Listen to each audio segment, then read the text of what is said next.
नमस्कार, news point लेकर हाजिर हूं मैं राजीव। दोस्तों, संसद के मानसून सत्र को खत्म होने में बस 2 दिन बचे हैं।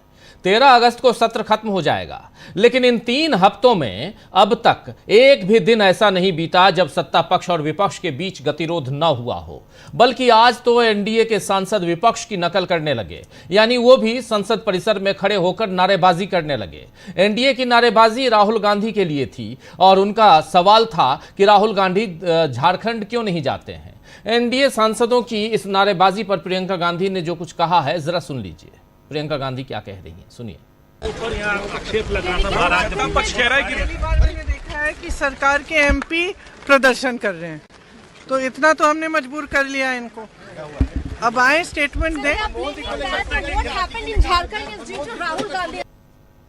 तो सुन रहे थे आप, पहली बार कह रही हैं प्रियंका गांधी की पहली बार हमने सरकार को, मोदी सरकार को मजबूर तो कर ही दिया है। अब देखना होगा कि वो कब तक जवाब देती है। लेकिन सरकार की तरफ से लक्षण दिख तो नहीं रहे हैं कि वो उन सवालों के जवाब देगी जो लगातार कांग्रेस और बाकी विपक्ष का रहा है।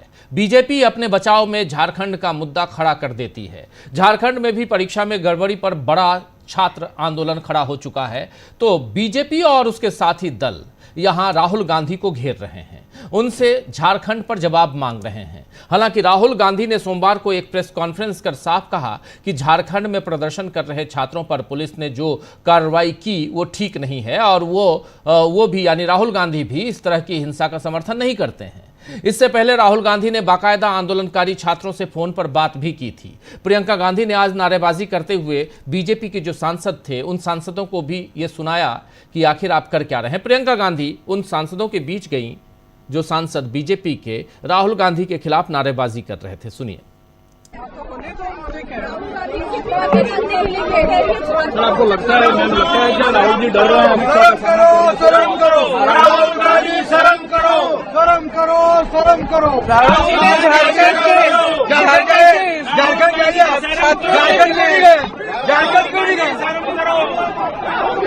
गांधी।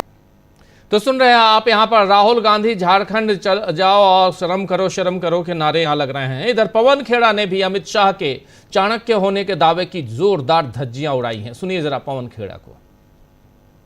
पार्टी अभी वॉकआउट भी कर गई। लगातार आप लोगों की डिमांड रही है कि होम मिनिस्टर हाउस में आए और चर्चा करे।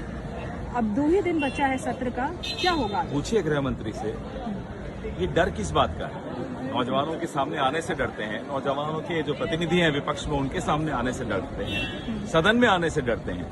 इतने डरपोक कैसे हो गए आप तो अपने आप को लौह पुरुष मानते थे, ऐसे लौह पुरुष। लेकिन झारखंड को लेके बीजेपी आक्रामक है, आप बात करते हैं जब क्या कहकर आक्रामक है साहब? भारतीय जनता युवा मोर्चा के लोगों को बसों में भर भर के वहां लाने के लिए आक्रामक है, अहिंसक आंदोलन को खत्म करने के लिए आक्रामक है। राहुल गांधी टच में है उन सब। हमारी मंत्री दीपिका पांडे सिंह लगातार उनसे मिलने जा रही है। कौन सा मंत्री इनका जंतर मंतर गया था? आक्रामक होने की औकात कैसे आ गई? कौन गया था जंतर मंतर? गए थे प्रधानमंत्री, गए थे गृह मंत्री। अरे सदन में आने की जिनकी हिम्मत नहीं है वो आक्रामक हो रहे हैं। आप आरोप लगा रहे हैं कि वहां पे भारतीय जनता युवा मोर्चा के लोग आरोप नहीं लगा रहे, वीडियो हमारे केसी वेणुगोपाल जी ने वीडियो डाला है, वो बेबुनियाद बात नहीं है। भर भर के बसें लेकर आए भारतीय जनता युवा मोर्चा के गुंडों को। एबीवीपी के लोग, हमें मत बताया गया भारतीय जनता युवा मोर्चा के, हो सकता है एबीवीपी के भी हो, तो फर्क थोड़ेगा दोनों। तो सुन रहे थे आप, यहां पर पवन खेड़ा ने साफ साफ 2 टूक अपनी बात कही है। तो कुल मिलाकर 20 जुलाई से जो कहानी चली आ रही है, अब भी सब कुछ वहीं अटका हुआ है। जब तक अमित शाह या नरेंद्र मोदी जवाब देने सदन में नहीं आएंगे, तब तक कहानी वहीं अटकी रहेगी। और मोदी चाहें तो इसमें जितने ट्वीट करना चाहें कर लें, अब तो वो रील बनाते हैं, रील करना चाहें तो कर लें, जो भी कोशिश करना चाहें कर लें, वो इस बार कामयाब होते हुए नहीं दिखाई दे रहे हैं। बल्कि सरकार की नाकामी टुकड़ों टुकड़ों में सामने आ रही है। धर्मेंद्र प्रधान का इस्तीफा तो हो ही चुका है। इधर फॉरेन कंट्रीब्यूशन रेगुलेशन एक्ट यानी FCRA यानी विदेशी अंशदान विनियमन अधिनियम को भी पारित करवाने के फेर में बीजेपी थी, लेकिन कांग्रेस और टीएमसी ने इसका विरोध किया। तो अब सरकार ने इस विधेयक को संयुक्त संसदीय समिति यानी जेपीसी ज्वाइंट पार्लियामेंट्री कमेटी को भेजने का फैसला किया है। यानी विपक्ष का दबाव पूरी तरह से सरकार पर नजर आ रहा है। अब देखना यही है कि क्या सरकार इस दबाव को सहन कर पाएगी या अगले सत्र तक और कमजोर नजर आएगी। ये बहुत इंपॉर्टेंट है। राहुल गांधी के आगे कैसे बीजेपी पस्त नजर आ रही है ये भी, और संसद में आर पार की लड़ाई के अब मात्र 2 दिन बचे हैं। क्या इसके बाद लड़ाई सड़क पर दिखेगी? चलिए चर्चा की शुरुआत करते हैं। हमारे साथ कुछ वरिष्ठ साथी जुड़े हुए हैं, पहले उनसे आपका परिचय करवाता हूं और आगे बढ़ते हैं। स्क्रीन पर ले आइए तमाम साथियों को। इस वक्त देखिए 4 वरिष्ठ साथी हमारे साथ हैं। प्रशांत टंडन जी हैं, डॉक्टर राकेश पाठक जी हैं, अमरिंदर उपाध्याय जी और शकील अख्तर जी। आप सभी का स्वागत इस्तकबाल है। अब तमाम दोस्त साथी शुभचिंतक आप सबका जो अब तक जुड़ चुके हैं उनका भी, जो जुड़ने वाले हैं उनका भी स्वागत करता हूं। शकील जी, संसद सत्र, मानसून सत्र, इसके 2 दिन बचे हैं और लेकिन आज एक नया नज़ारा, राहुल गांधी झारखंड जाओ, लेकिन बगल में जंतर मंतर था, वहां तो नरेंद्र मोदी गए नहीं। पूर्वोत्तर का मणिपुर पिछले 4 साल से बुला रहा है नरेंद्र मोदी को, नरेंद्र मोदी गए नहीं। तो किस मुंह से ये जो सांसद हैं वो राहुल गांधी को झारखंड भेजने में लगे हुए हैं? झारखंड का सूरत हाल आप लोग अच्छी तरह से जान रहे हैं। झारखंड के छात्र, मात्र एक बात है, वो है सीबीआई जांच, और उस पर भी एबीवीपी के छात्र। आज झारखंड में खासकर रांची को बंद कराया गया, हुड़दंग मचाया गया बीजेपी की तरफ से, सब कुछ है। पूरी दुनिया देख रही है कि झारखंड में बीजेपी किस ढंग से वहां उपद्रव मचवा रही है अपनी छात्र विंग के साथ। बहुत सारी तस्वीरें आई हैं जिसमें पत्थर लेकर कैसे ये हुड़दंगी छात्र जो हैं, हुड़दंगी युवा, वो पत्थर फेंक रहे हैं। सब कुछ हम लोग देख रहे हैं, सोशल मीडिया पे है, सब जगह है, कुछ भी नया नहीं है। लेकिन फिर भी शकील जी, फिर भी सत्ता पक्ष आज विरोध प्रदर्शन कर रहा था विपक्ष के खिलाफ। नजारा तो मजेदार था। संसदीय इतिहास में सत्ता पक्ष जुलूस निकाल रहा है, और कहां से? एनेक्सी से। और एनेक्सी में इससे पहले क्या किया? एनेक्सी के अंदर, बंद हॉल के अंदर तिरंगे लहराए प्रधानमंत्री मोदी जी ने, केंद्रीय गृह मंत्री अमित शाह जी ने। ये तिरंगे कांग्रेस के लोग सड़क पर लेकर निकलते थे और अंग्रेजों की गोली खाते थे। एक आदमी के गोली लगती थी, वो गिरता था, लेकिन गिरने से पहले अपना झंडा, तिरंगा दूसरे को सौंप जाता था। मतलब इतना आश्चर्यजनक दृश्य था कि एनेक्सी के अंदर बंद हॉल में किसको तिरंगे दिखा रहे थे? ये वहां कौन था? खुद ही खुद थे। आपको देख रहे थे। आपसे कहता हूं मैं, आपकी हूं सुनता, मेथिशरण गुप्त की कविता है, वो याद आ गई। तो वहां से आए ये लोग एनेक्सी से निकल के मकर द्वार की तरफ, संसद की नई बिल्डिंग के। और उससे पहले विपक्ष जो है वहां पे प्रदर्शन कर रहा था अपने रोज की तरह। अमित शाह इस्तीफा दो, चंदा चोर कहाँ मिलेंगे बीजेपी के दफ्तर में, वगैरह नारे लगाते हुए। और वाकई स्थिति जो है इतनी तनावपूर्ण हो गई, बिल्कुल सामने आ गए वो, जबकि ऐसा कभी होता नहीं है। बड़ी मुश्किल से सुरक्षा कर्मियों को बीच बचाव करना पड़ा। अच्छी स्थिति नहीं थी ये, डेमोक्रेसी के लिए बिल्कुल नहीं। क्या गया था शकील जी, क्या हो गया था? नारे लगा रहे थे जी, नारे लगा रहे थे वो। कांग्रेस और विपक्ष तो पहले ही लगा रहा था, और ये ठीक सामने आके लगाने लगे। 2 ग्रुप सामने आके नारे लगाएंगे तो जाहिर है कि तनाव बढ़ेगा ही जी, आमने सामने बिल्कुल। तो खैर बीच बचाव हुआ, लोग चले गए। लेकिन प्रियंका गांधी से ये पूछना कि राहुल झारखंड क्यों नहीं जा रहे हैं, जवाब तो इसका सबसे बेहतर ये है कि हम पाकिस्तान भी नहीं गए थे, आपके प्रधानमंत्री गए थे। हमने चीन को भी क्लीन चिट नहीं दी थी। हम अमेरिका से भी नहीं डरते हैं, उसके दबाव में भी नहीं रहते हैं। राहुल को तो पहले ही इस बात का आभास था। ये जरा ये तस्वीर दिखाना चाहता हूं शकील जी, जो जिस बारे में आप बता रहे थे वो तस्वीर देखिए आमने सामने, जरा ले आइए उस तस्वीर को। अभी अभी थोड़ी देर पहले तस्वीर दिखा रहे, जरा ले आइए स्क्रीन पे ये तस्वीर जहां सुरक्षा कर्मियों को बीच बचाव करना पड़ा। दोनों तरफ आमने सामने हो गया सत्ता पक्ष और विपक्ष आज संसद भवन में। ये तस्वीर है सुरक्षा कर्मी यहां दोनों ग्रुप को, सत्ता पक्ष और विपक्ष दोनों के बीच में सुरक्षा कर्मियों को आना पड़ा बीच बचाव के लिए। यही बात अभी शकील जी कह रहे थे। लेकिन शकील जी अपनी बात आगे बढ़ाइए। जब जैसे ही प्रियंका गांधी जा रही हैं, प्रियंका गांधी को के साथ भी टोका टाकी हो रहा है और उसके अलावा देखिए यहाँ सब तो चल ही रहा है जी।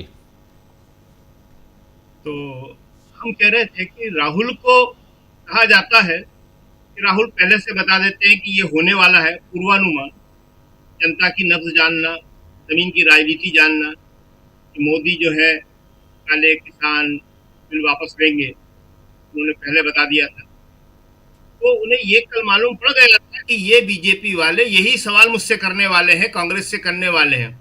इसीलिए कल उन्होंने प्रेस कॉन्फ्रेंस की और प्रेस कॉन्फ्रेंस करके जो राहुल कहते हैं, जो कांग्रेस की पॉलिसी है कि हमारे लिए राष्ट्रीय मुद्दे सबसे बड़े हैं, छात्र और युवा सबसे बड़े हैं, तो उन्होंने वहां पे जो छात्र के ऊपर लाठीचार्ज और आंसू गैस चलाई गई उसकी निंदा की और हेमंत सोरेन से कहा कि आप इसको जल्दी से जल्दी समाधान कीजिए।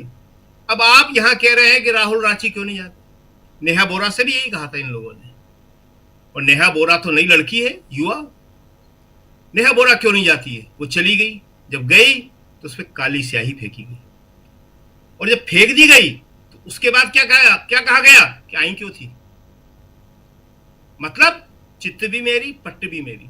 जो कहा जाता है कि 10 मुंह हैं, कोई एक बोलेगा, कोई दूसरा बोलेगा, कोई तीसरा बोलेगा, लेकिन राहुल इन बातों को जानते हैं। देखिए, इसके अलावा जो एक खास बात रही, ये तो संसद के बाहर की बात है, 11 बजे से पहले की। अंदर जो है कई दिनों से ये लोग माहौल बना रहे थे कि अमित शाह आएंगे, तुम डरना नहीं। किरण रिजिजू जो संसदीय कार्य मंत्री हैं, ऑफिशियली लोकसभा के अंदर कह रहे थे डरना नहीं, भागना नहीं, पूरी बात सुनना। आज सारे लोग सोच रहे थे कि आज आएंगे।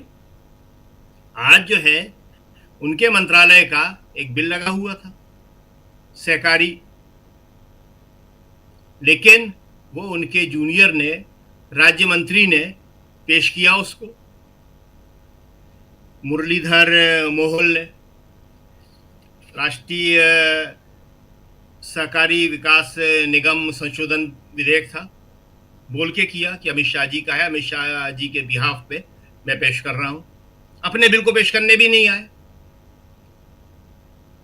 तो आखिर इतने दिन हो गए, 20 तारीख के बाद से आज 11 अगस्त है, अमित शाह सदन में नहीं आ रहे। प्रधानमंत्री मोदी तो आते ही नहीं, और विपक्ष की एक ही मांग है कि अमित शाह सदन में आके इस बात का जवाब दे कि गोली चलाने का आदेश किसने दिया जी, और वो जो है नहीं हो रहा है। तो वहां पे फिर विपक्ष नारे लगा रहा है और इतने ऊंचे पोस्टर लहरा रहा है वो, क्यों कैमरे में भी आ गए, वो दिख रहे हैं, बहुत कोशिश कर रहे हैं कैमरे में ना आ पाए, बाहर सदन के लोग देख नहीं पाए। लापता, अमित शाह लापता, चंदा चोर, और एक जो इन्होंने कोशिश की थी वो बुरी तरह असफल हो गई। कोशिश बहुत खतरनाक थी, समाजवादी पार्टी और कांग्रेस के बीच मतभेद पैदा करने की।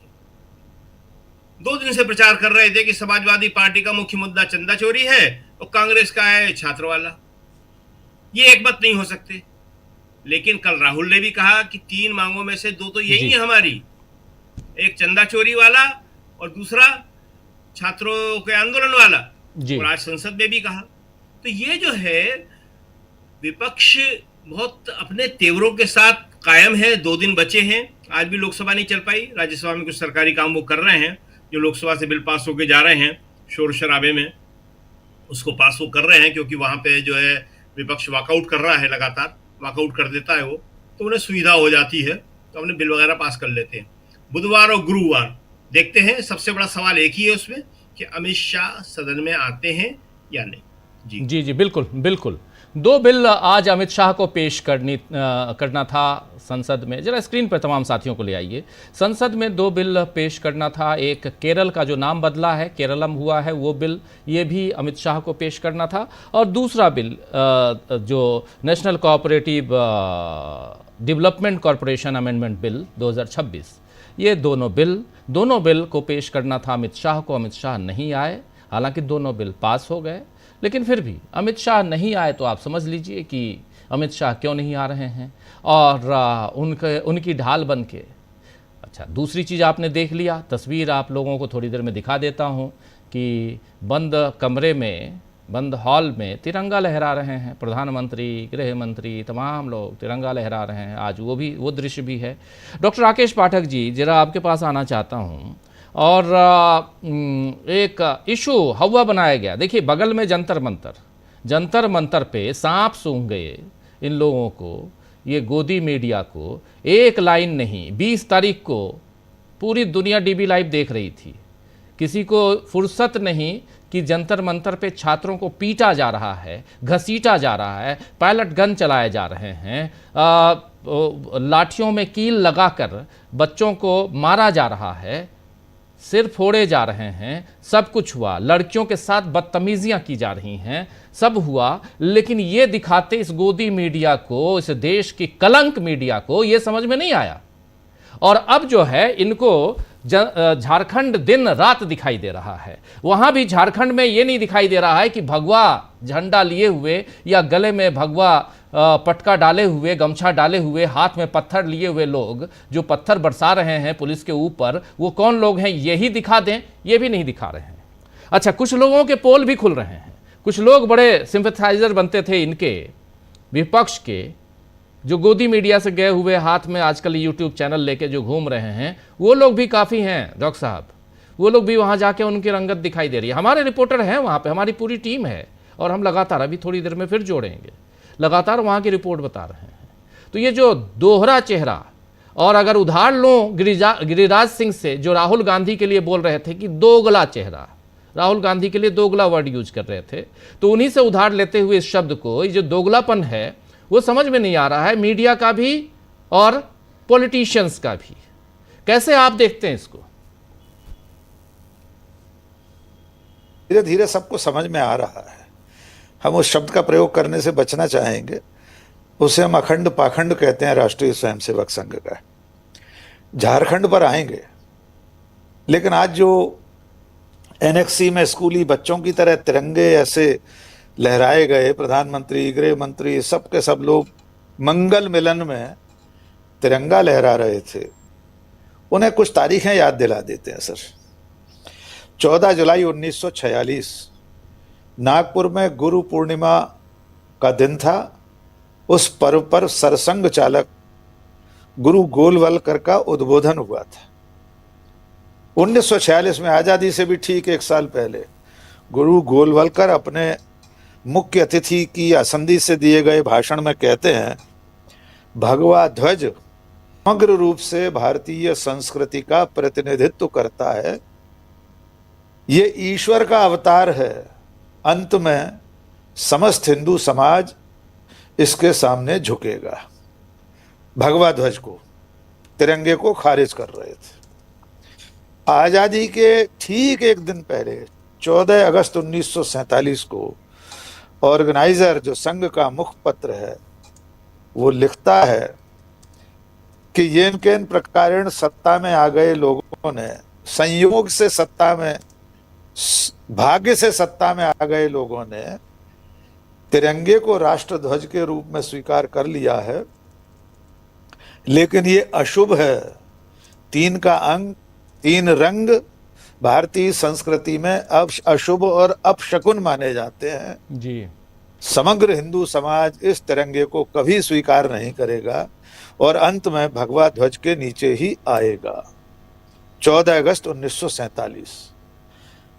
तिरंगे को लेकर इतना ये लोग प्रहसन कर रहे हैं, इसे प्रहसन ही कहना होगा, जिन्होंने कभी तिरंगे का सम्मान नहीं किया। और अभी कुछ साल पहले कर्नाटक में बीजेपी की जब सरकार थी तो के.एस. ईश्वरप्पा मंत्री थे बीजेपी सरकार में। उन्होंने कहा था कि एक दिन लाल किले पर तिरंगे की जगह भगवा फहराया जाएगा। वे अगर संसद की एनेक्सी में हाथों में तिरंगा लेकर रील बनवाएं तो आप उसी शब्द का उच्चारण मन ही मन कर सकते हैं जिसका उच्चारण गिरिराज सिंह ने राहुल गांधी के लिए किया। अब आते हैं झारखंड के आंदोलन पर और आज सदन में सत्ता पक्ष ने जो कुछ किया उस पर। देखिए, अब ये कोई बहुत छुपी हुई बात नहीं है। शकील साहब ने, आपने, हमारे जो संवाददाता वहाँ मौजूद हैं उन्होंने और बहुत सारे जो निष्पक्ष पत्रकार हैं वे बता रहे हैं कि आंदोलन को डीरेल करने में, उसे अराजक करने में किन की भूमिका है। सिर्फ भारतीय जनता युवा मोर्चा, विद्यार्थी परिषद के लोग ही नहीं थे, बीजेपी का झंडा लिए। ये तस्वीर देख लीजिए, जी, ये पत्थर लिए हुए हाथ में।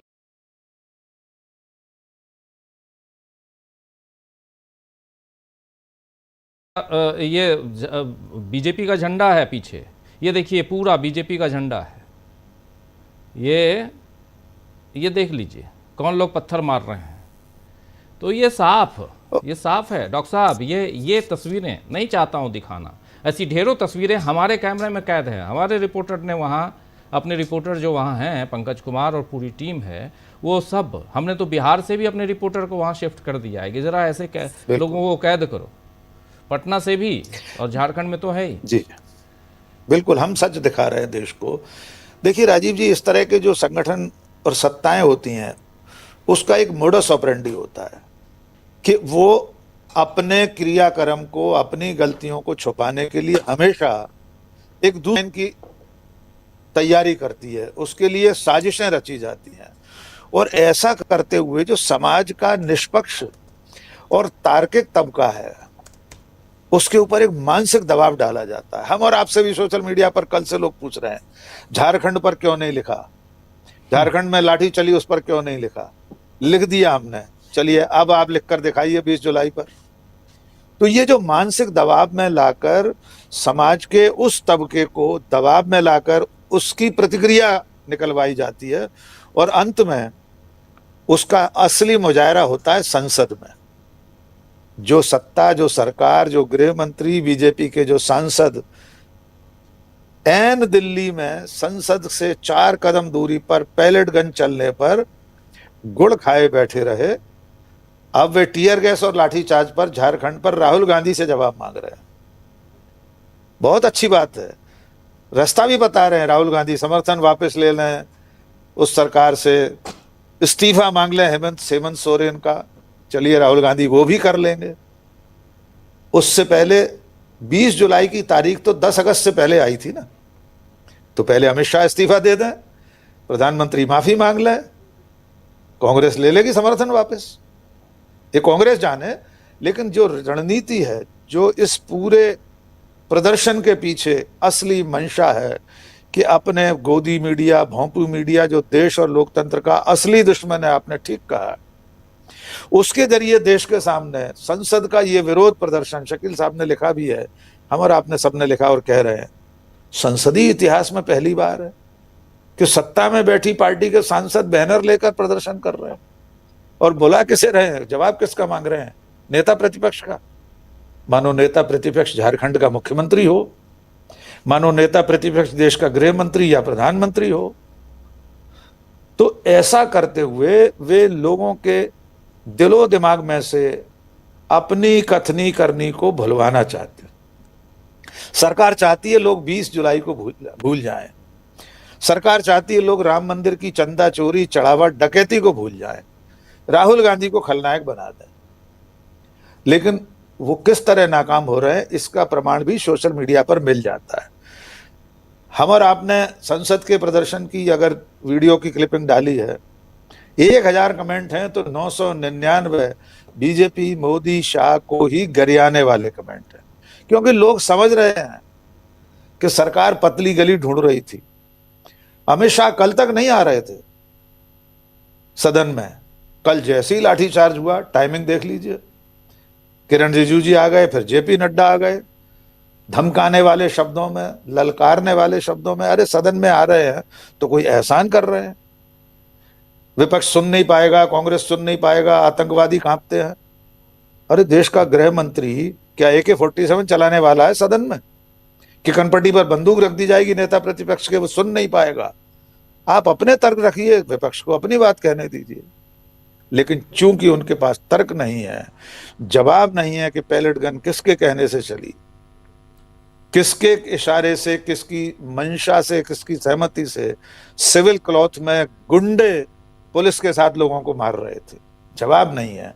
इसलिए इस तरह के धमकी भरे अंदाज में बयान हो रहे हैं, या इस तरह का प्रहसन नौटंकी, विशुद्ध नौटंकी है। डॉक्टर साहब, सत्ता पक्ष जुलूस निकाले। जी बिल्कुल बिल्कुल सही आप कह रहे हैं, ये शुद्ध नौटंकी है। सत्ता पक्ष जुलूस निकाल रहा है, सत्ता पक्ष के हाथ में बैनर पोस्टर। संसदीय इतिहास में ये पहली बार आप लोग देख रहे होंगे, या ये कहें कि आदत तो विपक्ष में थी और सत्ता मिल गई।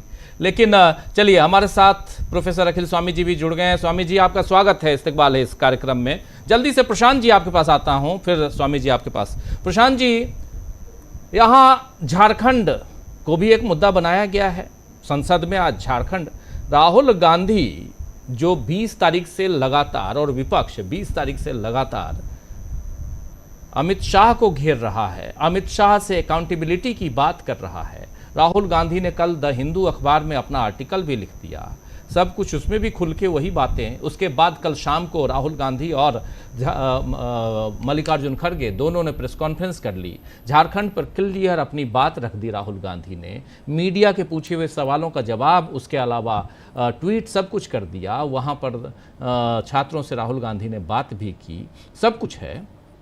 लेकिन क्या आपको लगता है कि झारखंड का मुद्दा अमित शाह को जिस ढंग से घेरा जा चुका है उसको ढक पाएगा?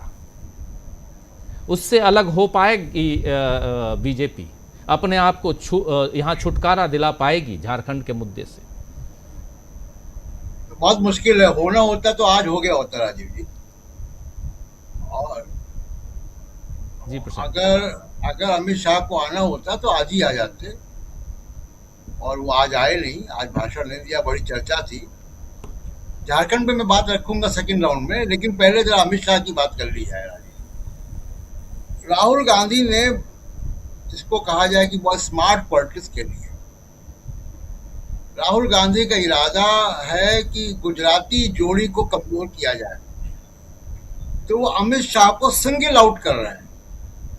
आपने देखा होगा पिछले 15-20 दिन में राहुल गांधी ने प्रेस कॉन्फ्रेंस की, आर्टिकल लिखा, अमित शाह ने प्रेस कॉन्फ्रेंस की। लगातार अमित शाह को सदन में बुलाने के लिए प्रदर्शन हो रहे हैं। संसद भवन जो है जंतर मंतर बना हुआ है, जंतर मंतर संसद का काम कर रहा है।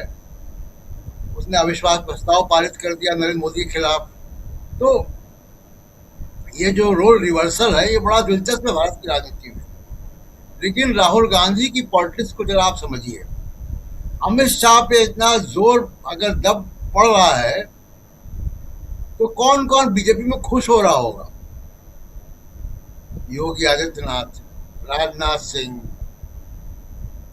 शिवराज सिंह चौहान, मुंबई में बैठे हुए देवेंद्र फडणवीस, तमाम लोग जो नंबर 2 के स्लॉट को या नंबर 1 के स्लॉट का चाहत रखने वाला है बीजेपी में, वो सब बहुत खुश हो रहे होंगे।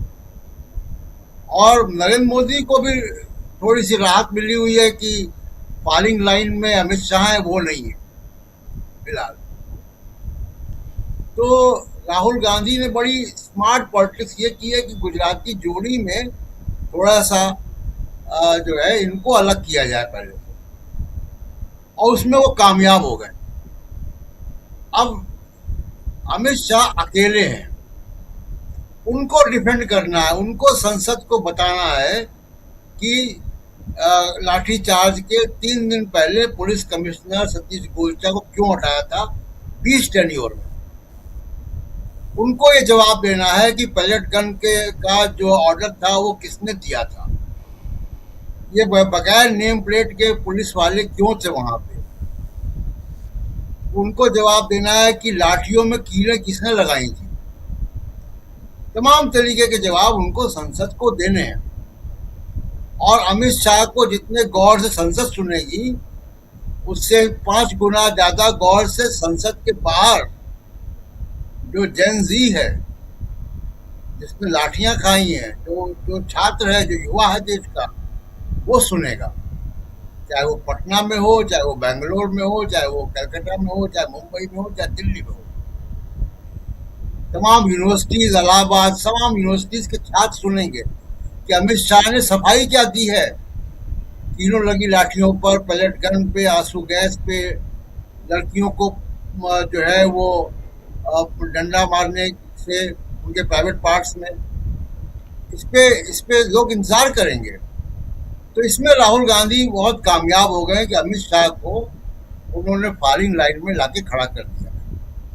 और उसके साथ साथ एक हवा उड़ी हुई थी 1-1.5 महीना पहले कि कैबिनेट रिशफल होगा, उसमें डिप्टी प्राइम मिनिस्टर भी कोई बनाया जाएगा।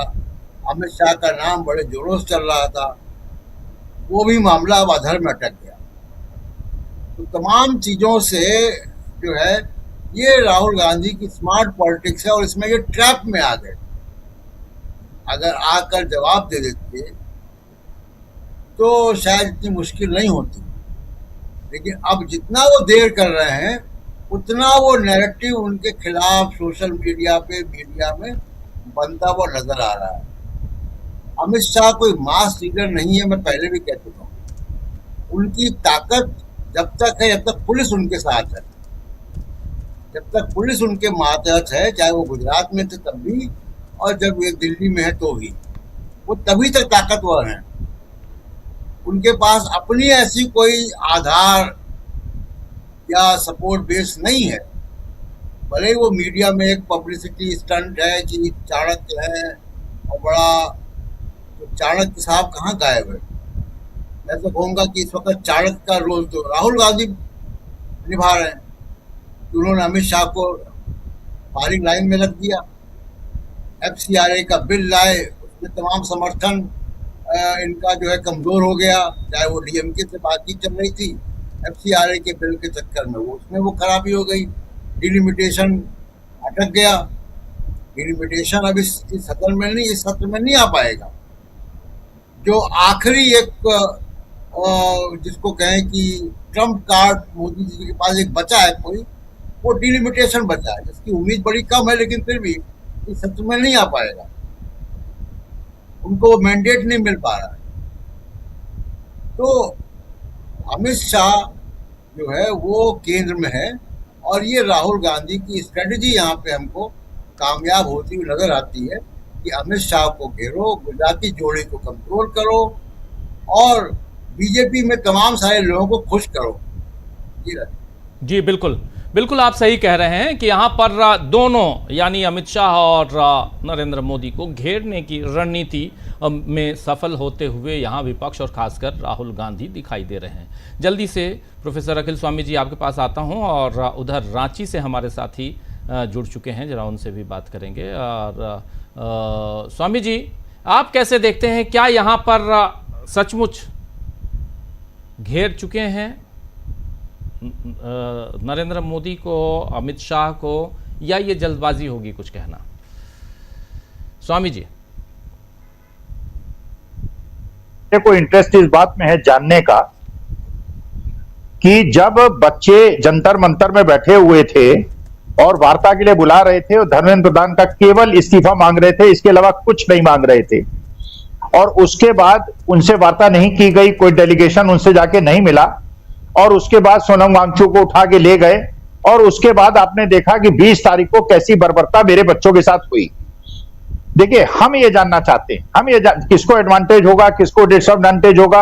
I am not interested in that. I am interested in knowing मेरे बच्चों के साथ जो ये बर्बरता हुई है, और ये ऐसा जो कि इतिहास में शायद ही कभी हुआ हो कि हमारे देश की राजधानी के अंदर पैलेट गन चलाई गई हो और लोगों को घायल किया गया, और बिहार के अंदर भी AK-47 चलाई गई।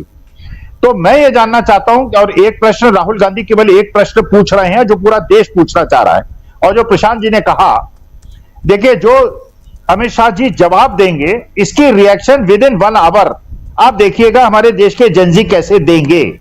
अगर जो ये कोशिश कर रहे हैं कि इन्होंने झारखंड के अंदर उसी दिन कॉल दिलवा दी थी, जिस दिन अमित शाह साहब को जवाब देना था, फिर उसके बाद उसका रेफरेंस लेके फिर ये पार्लियामेंट के अंदर झारखंड की तरह मोड़ना चाहते थे।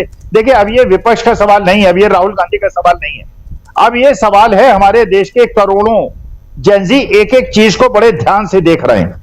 और ये भी बात बिल्कुल सही है कि झारखंड के अंदर जिनके हाथ में पत्थर थे और जो पुलिस वालों पे वार कर रहे थे, उनके फोटोग्राफ बिल्कुल सामने सामने दिख रही हैं। सोरेन साहब को, इन लोगों को जिनके हाथ में पत्थर थे, जो हिंसा वहां फैला रहे थे, इनको चार्ज करना चाहिए।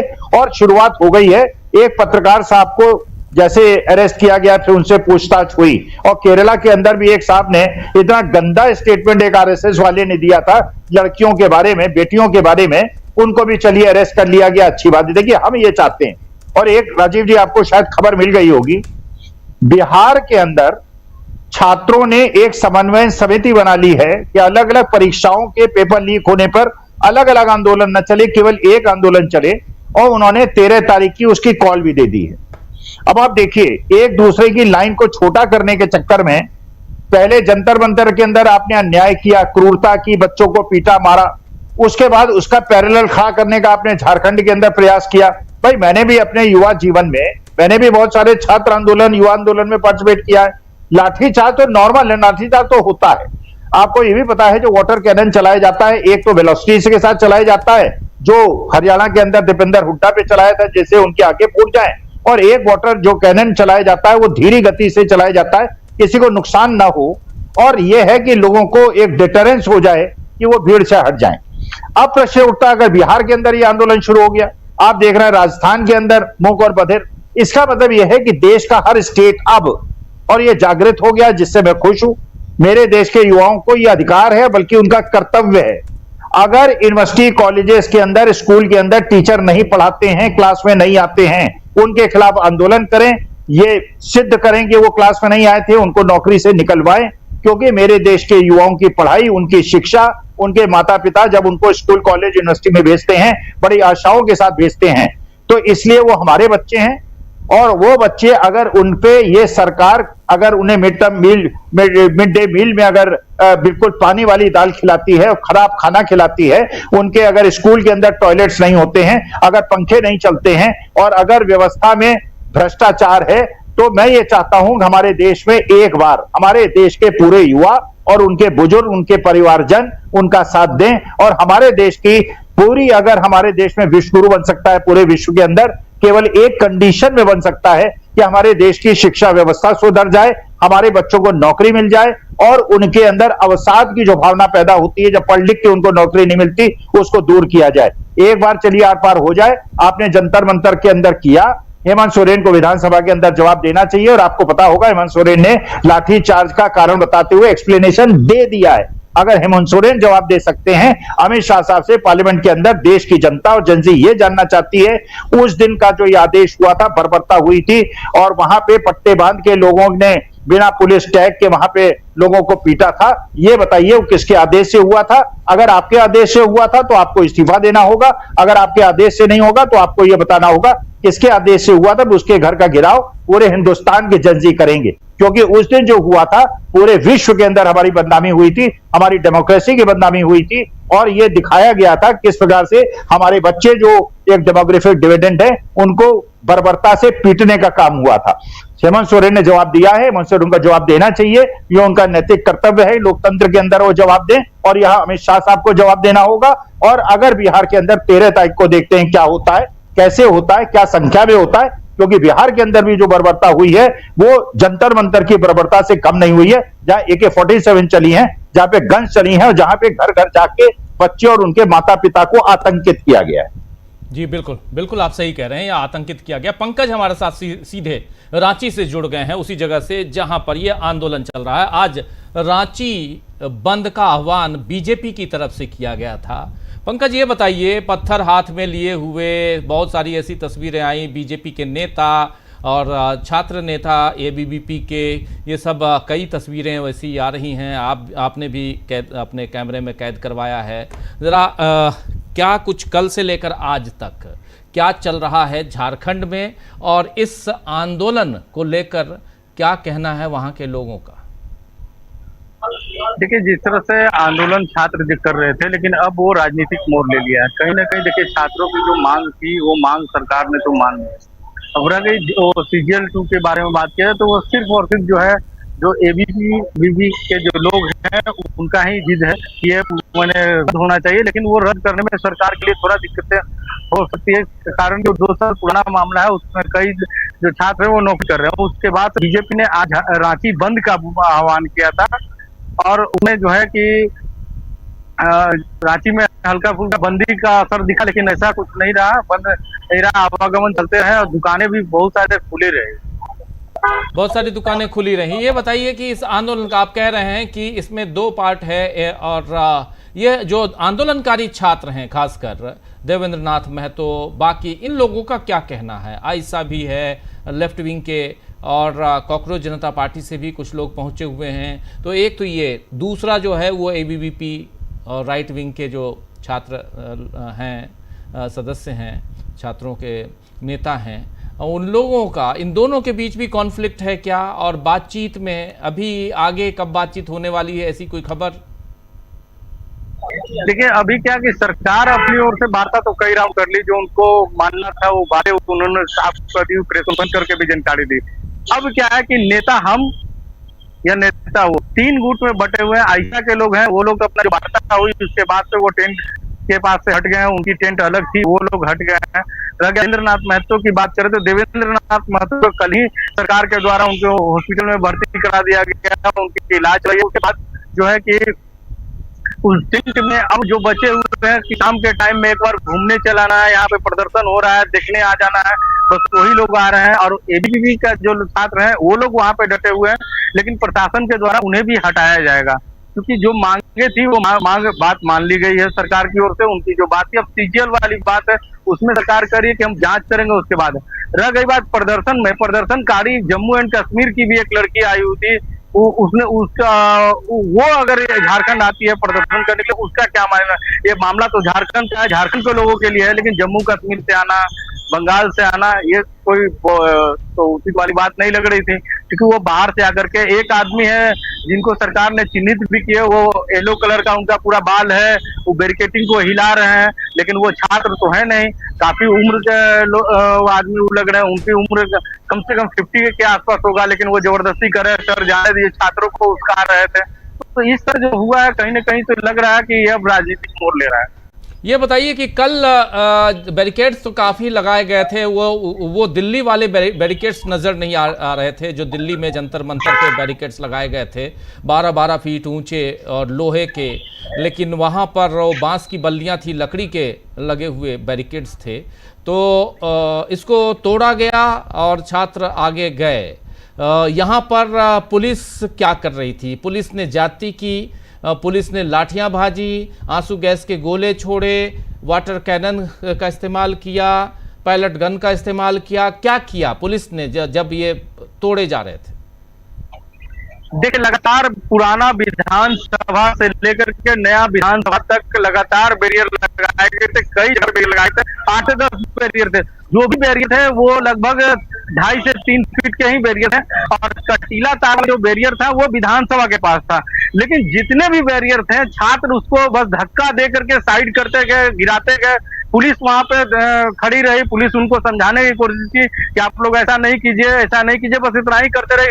लास्ट में जब बच्चे जब वो बैरियर को धक्का देने लगे तो लास्ट में पुलिस भी जो है बचाव करते हुए वो साइड हो गए, बच्चे उसको तो आगे गिराए और उसके आगे बढ़ते चल गए। उसी तरह से सारे बैरियर को तोड़ते हुए बच्चे आगे चले गए। उसके बाद जब विधानसभा का गेट है वहां तक पहुंच गए, उसके बाद प्रशासन ने जब उन्हें कहा कि आप लोग अब शाम हो चुका है, आप लोग चले जाइए, उसके बाद भी वो जब छात्र नहीं माने थे, कुछ किसी ने पत्थर फेंका, किसी ने चप्पल फेंका, तब जाके पुलिस जो है उन पर लाठियां बरसाई है। अच्छा, तो ये आखिर में हुआ है बिल्कुल। अब सत्ता पक्ष छात्र को समझाने के बाद पुलिस प्रशासन जो है बहुत छात्र को समझाने की कोशिश किया है कि आप लोग चले जाइए, अब शाम हो गया, ये धरने का जगह नहीं है, लेकिन वो मानने को तैयार नहीं थे। उसके बाद जो है कि पुलिस को आंसू गैस की गोले 3 छोड़े हैं, उसके बाद जो है कि हल्की लाठियां चटकाई गई है। जब छात्र नहीं मान रहे थे, उग्र हो रहे थे, विधानसभा का गेट या विधानसभा का अंदर जो उनका कहा जाए, कॉरिडोर कहा जाए या रास्ता कहा जाए, उसके अंदर जाके प्रदर्शन करना, ये प्रदर्शन का जगह नहीं होता है। प्रदर्शन का एक जगह होता है, वहां तक आप प्रदर्शन कर सकते हैं। लेकिन ठीक है, आप विधानसभा तक भी आए, प्रशासन ने कुछ भी नहीं किया। उसके बावजूद भी अगर प्रशासन की बात नहीं हुई तो प्रशासन को तो अपना बल प्रयोग करना पड़ेगा थोड़ा बहुत। जी, ये बताइए, अब आखिरी सवाल ये बताइए पंकज कि पर आपने सप्ताह भर पहले भी देखा, अभी 2 दिन पहले भी देखा, कल भी देखा, भीड़ कितनी है अब छात्रों की इस प्रदर्शन स्थल पे, स्टेडियम में? देखिए, आज का जो भीड़ है, देवेंद्र नाथ महतो का जो प्रदर्शन का जो उनका जो टेंट था, उसमें तो आज मान के चलिए कि 100 से 85 आदमी होंगे, क्योंकि देवेंद्र नाथ महतो जो थे उनको हॉस्पिटल में शिफ्ट कर गया था। उसके बाद जो बाहरी लोग हैं या लोकल जो बच्चे हैं, वो बस आ जाते हैं घूमने लिए, चलो यहाँ पे प्रदर्शन हो रहा है, वो स्टेडियम है, थोड़ा एक चक्कर मार लेते हैं, घूम लेते हैं, वैसा भीड़ नहीं था। लेकिन एबीवीपी वाले में जो है, वो लोग बाहर से बुला करके जो भी लड़के हैं उनको बैठाया जा रहा है जबरदस्ती, वहाँ खाना पीने की व्यवस्था है, सारा कुछ व्यवस्था है, तो लगातार वहाँ पे थोड़ा सा भीड़ भाड़ रहा है। थोड़ी बहुत भीड़ भाड़ जो है वो एबीवीपी की तरफ है, यानी ये आंदोलन, ये माना जाए कि अब एबीवीपी का आंदोलन होके रह गया है, ये माना जाए? जी, ये छात्रों का आंदोलन अब नहीं है, ये कहा जाए तो राजनीतिक मोड़ ले लिया है, पॉलिटिक्स हो रहा है इसके अंदर। बिल्कुल, आपने शुरुआत में भी ये बात कही। बिल्कुल, बहुत बहुत शुक्रिया पंकज जुड़ने के लिए और ये तमाम बातें, तमाम जानकारियां, फर्स्ट हैंड इंफॉर्मेशन देने के लिए बहुत बहुत शुक्रिया आपका। आना चाहता हूं जल्दी से अमलेंदु जी आपके पास। सुन लिया आपने, ये अब आंदोलन छात्रों का आंदोलन नहीं बल्कि ये पॉलिटिकल आंदोलन हो गया है, और पॉलिटिकल आंदोलन की परिणति देखिए कि कई विजुअल्स हम लोग दिखा रहे हैं और देख भी रहे हैं, आप लोग भी जो नहीं दिखा रहे हैं आप लोग भी देख रहे होंगे सोशल मीडिया पे, हाथ में पत्थर, गले में भगवा पटका लिए हुए, गमछा बांधे हुए, या हाथ में भगवा झंडा लिए हुए या बीजेपी का झंडा लिए हुए और पत्थर मार रहे हैं। ये सब कुछ है। अगर चाहेंगे, किसी को लगे कि गलत बोल रहे हैं, तो हम अभी दिखाने के लिए तैयार हैं। अगर आप चाहें तो वो सारे विजुअल्स दिखा सकते हैं, लेकिन कुछ चीज़ों को पर्दे में रहने दे तो ज़्यादा अच्छा है। अमलेंदु जी, क्या ये पॉलिटिकल अगर हो जाता है छात्र आंदोलन जो हो चुका है, और दूसरी तरफ संसद में हम देख रहे हैं कैसे छात्रों के आंदोलन को पॉलिटिसाइज करने की कोशिश होती रही, और खासकर जंतर मंतर पे जो घटना घटी है उसको ढकने की कोशिश सत्ता पक्ष करता रहा। क्या आपको भी लगता है कि झारखंड जो है सत्ता पक्ष के लिए एक बचाव कवच के रूप में है, या यहाँ पर सत्ता पक्ष एक्सपोज हो चुका है? राजीव जी, झारखंड उनके लिए कवच के तौर पे तो आप नहीं कह सकते कि कवच के तौर पे, हाँ ये कह सकते हैं उनके षड्यंत्र का एक हिस्सा है। मतलब वो झारखंड के जरिए षड्यंत्र करना चाहते हैं, और ये षड्यंत्र अब साफ तौर पर दिखाई पड़ रहा है। राजीव जी, आपको याद होगा मैंने परसों भी कहा था कि भाई प्रदर्शनकारी जो जा रहे हैं प्रदर्शन करने के लिए, वो ध्यान रखेंगे कि बीजेपी अपने लोगों को उसमें घुसा सकती है, असामाजिक तत्वों को घुसा सकती है और कुछ उत्पात मचा सकती है। अब वो चीजें राजीव देखिए, झारखंड मुक्ति मोर्चा तमाम वो विजुअल्स जारी कर रहा है कि कौन कौन बीजेपी का कार्यकर्ता पत्थर चला रहा है और कौन कौन जो है बैरिकेड पे किस तरीके से उपद्रव कर रहा है, और छात्र नहीं है कि बंगाल से आए हुए हैं कि कश्मीर से आए हुए, वो सब झारखंड मुक्ति मोर्चा उसको जारी कर रहा है। यहाँ राजीव जी, बीजेपी को लगता ये था कि ये झारखंड के मामले को लेकर और इसको इस तरीके से करेंगे कि छात्रों की आड़ में ये छिप जाएंगे और बताएंगे देखो छात्रों की आड़, छात्रों पे तो वहां भी जुल्म हुआ।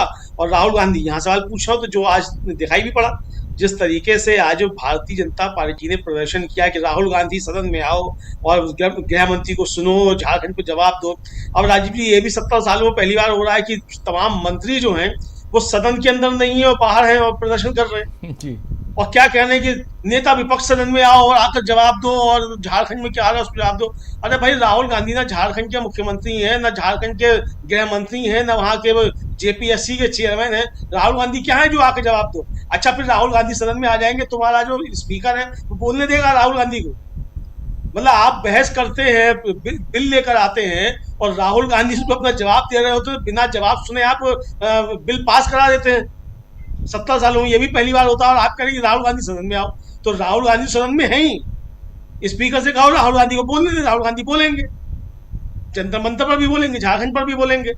तो ये राजीव जी एक तरीके से इसको पॉलिटिसाइज करने की कोशिश कर रहे थे। आज राजीव जी हम लोगों ने दिन में वो विजुअल्स भी दिखाए, और कुछ विजुअल्स ऐसे राजीव जी जो कुछ कम्युनिटी गाइडलाइन से हम लोग दिखा नहीं सकते। अब जैसे आग लगाई जा रही है, टायर जलाए जा रहे हैं सड़कों पे, और ये बीजेपी के लोग कर रहे हैं, बीजेपी के झंडा लगा कर रहे हैं और नारे लगा के कर रहे हैं भाजपा का। पत्थर फेंक रहे हैं तो बीजेपी का झंडा हाथ में लेकर कर रहे हैं। तो भाई जनता मंतर पे जो छात्र थे राजीव जी, उनमें कोई भी ना तो सीपीआई का झंडा लिए हुए था, ना कोई सीपीआईएम का झंडा लिए हुए था, ना कोई कांग्रेस का लिए हुए था, ना कोई समाजवादी पार्टी का लिए हुआ था, ना कोई आम आदमी पार्टी का झंडा लिए हुए था। वो आम छात्र आए थे तो वो आम छात्र अपना प्रदर्शन कर रहे थे। यहाँ तो बाकायदा आप भाई विद्यार्थी परिषद बैठा हुआ है, भारतीय जनता पार्टी का छात्र संगठन है, आरएसएस का छात्र संगठन है, वो बैठा हुआ है, तो उसकी बात, छात्रों की बात कैसे मान ली जाए? अब गिरिराज सिंह से लेकर और अमित शाह तक जो बोल रहे हैं वो एबीवीपी की बात कर रहे हैं, तो एबीवीपी तो भाई आपका है, भारतीय जनता पार्टी भी प्रदर्शन कर रही है, एबीवीपी भी प्रदर्शन कर रहा है, तो ये छात्रों की बात कहां से हो गई? तो छात्रों की बात थी, छात्रों का समझौता हो चुका, 98% उनकी बातें जो मांगे थी वो मान ली गई। एक मांग पे अटका हुआ है मामला, वो विद्यार्थी परिषद की वजह से अटका हुआ है। जो छात्र आंदोलन रखते वो तो उनकी मांगे हो चुकी पूरी, मान ली नहीं, वो तो चले गए। आज राजीव जी विधानसभा के अंदर भी हेमंत सोरेन ने इसका जवाब दिया, विधानसभा के बाहर भी पत्रकारों से बातचीत करते हुए हेमंत सोरेन ने भी इसका जवाब दिया। लेकिन जो दिल्ली में चल रहा है राजीव जी, ये बड़ा मजेदार है। अमित शाह जी की हिम्मत नहीं पड़ रही है खुद आ जाए सदन में। अब कह रहे हैं कि अमित शाह आएंगे तो राहुल गांधी भाग मत जाना। ठीक है, आप मांग कर रहे हैं कि राहुल गांधी आ जाओ, तो कांग्रेसी भी कहे कि अमित शाह सदन से भाग मत जाना, राहुल गांधी को सुन के जाना। अरे भाई, राहुल गांधी तो पिछले 3 सप्ताह से आ ही रहे हैं ना, भाग कौन रहा है? 20 तारीख के बाद से सिर्फ मीडिया के जरिए, कुछ पिक्चर्स के जरिए अमित शाह दिखाई दे रहे हैं। नरेंद्र मोदी आज झंडा हिलाते हुए दिखाई दिए, तिरंगा हिलाते हुए। वही राजीव, सदन के अंदर तो नरेंद्र मोदी और अमित शाह नहीं आ रहे हैं, राहुल गांधी तो रोज जा रहे हैं, प्रियंका गांधी रोज जा रही हैं। तो सदन के अंदर तो आना है अमित शाह को और नरेंद्र मोदी को। सदन के प्रति जिम्मेदारी सरकार की है, तो सरकार क्या कर रही है? आज लंबा चौड़ा भाषण दिया ओम बिरला साहब ने, रोज तो 1.5 मिनट का देते थे, आज 3 मिनट का भाषण दिया, और उसमें भी बात कर रहे थे कि सरकार की अकाउंटेबिलिटी होती है प्रश्नकाल में। अरे तो सरकार की अकाउंटेबिलिटी तो तय कर रहा है विपक्ष कि आओ आकर जवाब दो, गृह मंत्री लाठी किसने चलवाई, पहले चरण किसने चलवाई? तो यही तो विपक्ष कह रहा है, अकाउंटेबिलिटी तय हो सरकार की, और सरकार अकाउंटेबल है नहीं। तो ये राजीव जी, जिस तरीके से भारतीय जनता पार्टी इस पूरे मसले को लेना चाहती थी, इनको आशा ये थी राजीव जी कि झारखंड में उसी तरीके से पुलिस लाठीचार्ज करेगी, सब करेगी जिस तरीके से जनता मंतर पे हुआ था, उस तरीके का तो छुआ नहीं। तो अब इनके सामने संकट ये है कि बचे तो बचे कैसे? अब पूछे कि राहुल गांधी झारखंड क्यों नहीं गए? अरे भाई, राहुल गांधी झारखंड नहीं गए, राहुल गांधी झारखंड के बच्चों से बातचीत कर ली। क्या अमित शाह ने, जो जनता मंतर पर बच्चे बैठे हुए थे, उनसे बात की? क्या अमित शाह जिन्होंने इस्तीफा दिया, क्या उन्होंने बात की? क्या प्रधानमंत्री नरेंद्र मोदी ने बात की? रात के 12 बजे आकर तो रील बना ली कि आज तो आपसे ही बात करने का मन करता है। तो ये आपसे ही बात करने का मन करता है तो बात क्यों नहीं की जनता मंतर पर जाकर? बुलाकर बात क्यों नहीं कर ली जनता मंतर से? 500 मीटर दूर आपके यहाँ से बैठे हुए थे, 35 दिन तक बैठे रहे, आमरण अनशन पे 23 दिन तक बैठे रहे, तब आपने बुलाकर बात क्यों नहीं कर ली? तो ये राजीव जी अपनी जो कमियां हैं उनको ढकने की एक कोशिश है, और ये बताने की कोशिश के साथ, देखिए अमित शाह जो है वो बहुत बड़े 30 मार्का हैं, उनसे आतंकवादी डरते हैं। हाँ, हमें मालूम है आतंकवादी डरते हैं, तभी तो आ गए थे वहां पहलगाम में, तभी तो आ गए थे पुलवामा में, तभी तो आ गए थे उड़ी में। तो इतने आप बहादुर हैं, इतने आप पहलवान हैं कि आपसे आतंकवादी डरते हैं, और विपक्ष भी आपसे डरेगा। अरे तो आके पहले गन चलाओगे क्या सदन के अंदर, जो विपक्ष तुमसे डरेगा? मतलब ये भाषा राजीव जी किस तरीके की है? संसदीय कार्य मंत्री सबसे ज्यादा ऊधम मचाता है संसद के अंदर। तो ये पूरी की पूरी सरकार राजीव जी किस ढर्रे पर चल रही, समझ में नहीं आता कि सरकार को चला भी कौन रहा है। नरेंद्र मोदी चला भी रहे सरकार को कि कोई और चला रहा है पर्दे के पीछे से? अब तो ये भी शक होने लगा है राजीव जी कि नरेंद्र मोदी जिस तरीके से गायब हैं, अब सरकार चला कौन रहा है? जब नरेंद्र मोदी भी गायब है, अमित शाह भी गायब है, तो सरकार कोई जो है मतलब दैवीय शक्ति चला रही है क्या पर्दे के पीछे से?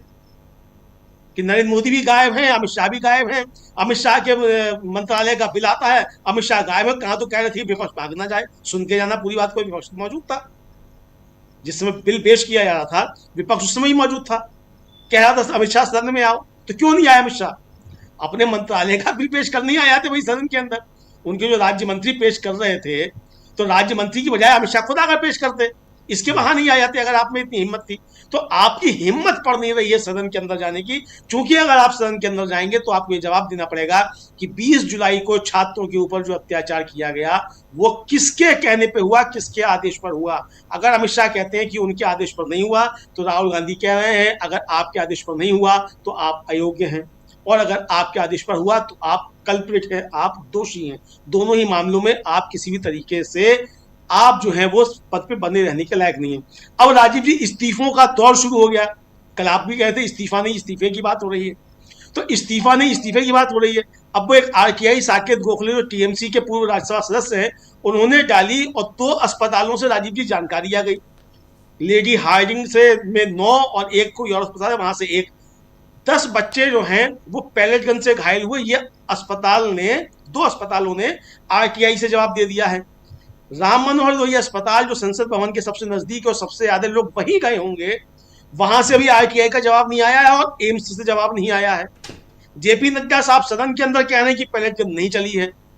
पवन खेड़ा ने यही पूछा, साकेत गोखले ने भी पूछा कि अगर जेपी नड्डा कह रहे हैं कि पैलेट गन नहीं चली है तो उनके ही अस्पताल जो उनके अंडर में है वो कैसे आरटीआई में बता रहे हैं कि पैलेट गन से घायल छात्र वहां पहुंचे हैं। तो इसका मतलब जेपी नड्डा भी अब पद पे बने के रहने के लायक नहीं है।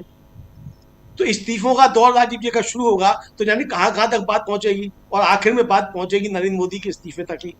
अब नरेंद्र मोदी इस्तीफा देते हैं, क्या विश्वास प्रस्ताव का सामना करके हटते हैं, कि मध्यावधि चुनाव की घोषणा खुद करते हैं, वो तो राजीव जी आने वाला समय बताएगा। क्योंकि राहुल गांधी जो 1 साल का समय दे चुके हैं, 4 महीने तो उसमें से निकल चुके, 6 अब बचे हैं 8 महीने।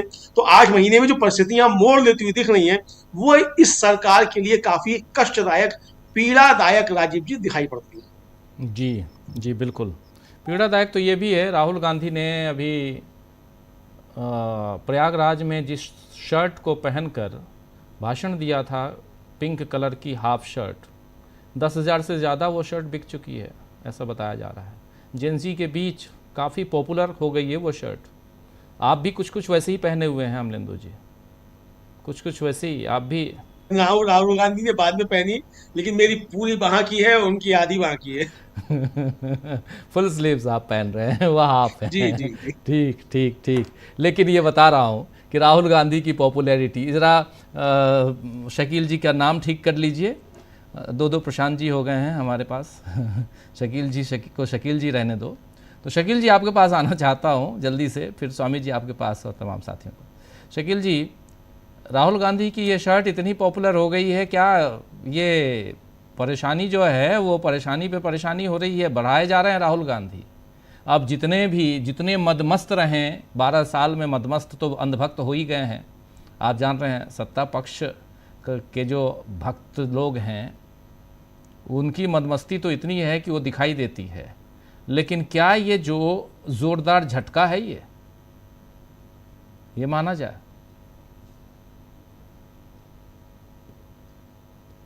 सबसे बड़ा पैमाना है जी। हमारे यहाँ ये लोकप्रियता का हिंदुस्तान में सबसे बड़ा पैमाना है। मोदी जी जिस शख्स से सबसे ज्यादा नफरत करते हैं, जिसके खिलाफ सबसे ज्यादा बोलते हैं, उसी की जवाहर जैकेट हमेशा पहनते हैं। वो जवाहर जैकेट जवाहरलाल नेहरू की मोदी जी पहनते हैं।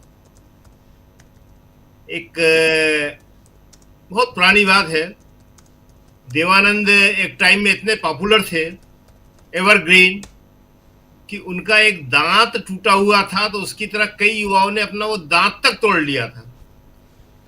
तो ये पिंक शर्ट जो है, इसको क्रेज बनना ही था। इससे पहले व्हाइट शर्ट बनी थी उनकी, ये शर्ट, इससे पहले अगर आपको याद, हाँ ये पिंक, इससे पहले व्हाइट बनी थी। और इससे पहले अगर आपको याद होगा, राजीव गांधी की शाल बनी थी युवाओं के बीच, बहुत लोकप्रिय। एक हाथ डाल के जिस तरह वो पहनते थे राजीव गांधी अपनी शाल को, वो सबसे ज्यादा लोकप्रिय हुई थी। तो ये जो आदमी काम करता है, युवा जिसको चाहता है, उसकी हर चीज की लोग कॉपी करते हैं। खैर, तो ये एक स्टारडम की और लोकप्रियता का पैमाना होता है। मोदी जी की किस बात की लोगों ने कॉपी करी हमें नहीं मालूम। गिरिराज सिंह की भी बड़ी बात हो रही थी। एक इंटरेस्टिंग बात बताया आपको, बहुत सारी बातें रह जाती हैं। गिरिराज सिंह जब ये बाहर बाइट दे रहे थे और जिसमें उन्होंने जिस असभ्य और जिस तरह के शब्दों का प्रयोग किया, तो वो अंदर से, हाउस के अंदर से अपने आप को बड़ा धन्य समझ के निकले थे।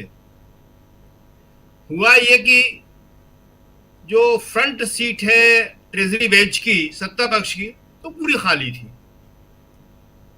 उसमें प्रधानमंत्री बैठते हैं, राजनाथ सिंह बैठते हैं, अमित शाह बैठते हैं, तीनों में से कोई नहीं था, वो खाली थी पूरी। और विपक्ष जिस तरह नारे लगा रहा है, प्ले कार्ड दिखा रहा है, बिल्कुल सत्ता पक्ष के सामने आके,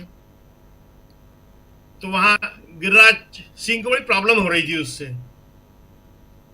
तो उन्होंने अपने जो वहां सबसे सीनियर किरण रिजिजू ही थे, संसदीय कार्य मंत्री, उनसे पूछा, तो वहां से उनसे पूछ के उस विपक्ष के सांसद को वहां से हटाने चले गए कि आप यहां आ रहे हैं इधर से।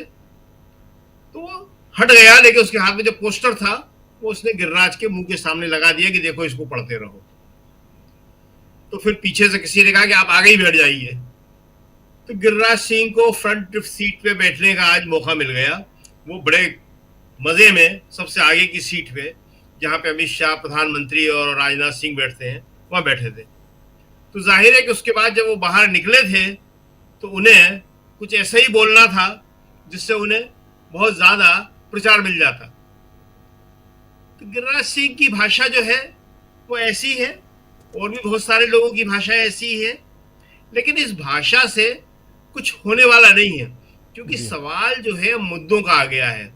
और मुद्दों के सवाल में राहुल गांधी ने बहुत स्पष्ट विभाजन कर दिया है। हमें आपकी कहानी सुनने में, आपके विचार सुनने में कोई इंटरेस्ट नहीं है।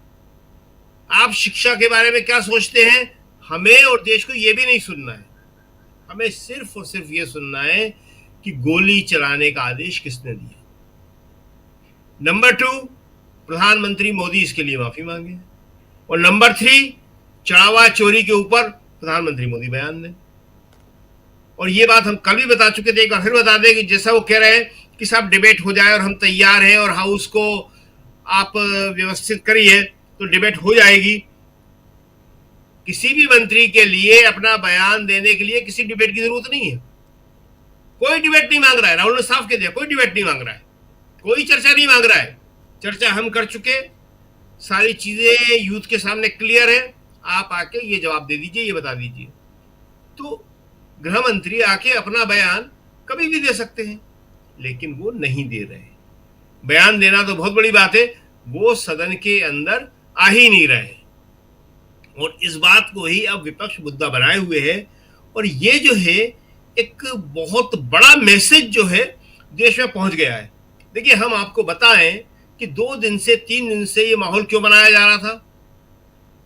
अमित शाह आएंगे, डरना नहीं, भागना नहीं, सुन लेना, सुन पाओगे। इसलिए कि पूरे देश में ये माहौल चला गया कि पहले तो मोदी जी डर रहे थे। राहुल गांधी ने बाकायदा चैलेंज किया था कि मेरे सामने आके बैठ नहीं सकते, मेरे सामने बोल नहीं सकते, और वही हुआ। बजट सत्र में राष्ट्रपति के अभिभाषण पर जवाब देने के लिए मोदी जी नहीं आए, और बहाना क्या बनाया, लोकसभा स्पीकर से कहलवाया गया कि मोदी जी को, प्रधानमंत्री को महिलाओं से, महिला सांसदों से सदन के अंदर खतरा था। सब जगह महिला सांसदों से खतरा, सदन के अंदर। इसी सदन के अंदर इन्होंने CIA बुला ली थी, जो आज तक कभी नहीं आई, वो बुला चुके हैं वो। तो इन्होंने माहौल बनाया कि साहब अमित शाह आएंगे और जवाब देंगे, ताकि जो उनका एक छवि है, सब जितने भी गृह मंत्री भाजपा में हुए हैं, सब अपने आप को लौह पुरुष कहते हैं। लौह पुरुष तो एक ही हुआ है, सरदार वल्लभ भाई पटेल, कांग्रेस के। लेकिन अडवाणी जी भी यही समझते थे। अडवाणी जी कितने लौह पुरुष थे, ये खुद मोदी जी ने बता दिया उनको पहुंचा के वानप्रस्थ में या संन्यास में। अब अमित शाह समझते थे, तो इसलिए उन्होंने एक माहौल बनाया कि साहब नहीं, अमित शाह जवाब देंगे और अमित शाह बताएंगे कि वो किस तरह मुकाबला कर सकते हैं। लेकिन अभी तक वो नहीं आए। नैरेटिव वही चल रहा है, धारणा वही चल रही है कि मोदी जी की तरह अमित शाह भी राहुल गांधी का, विपक्ष का मुकाबला, सामना नहीं कर पा रहे हैं।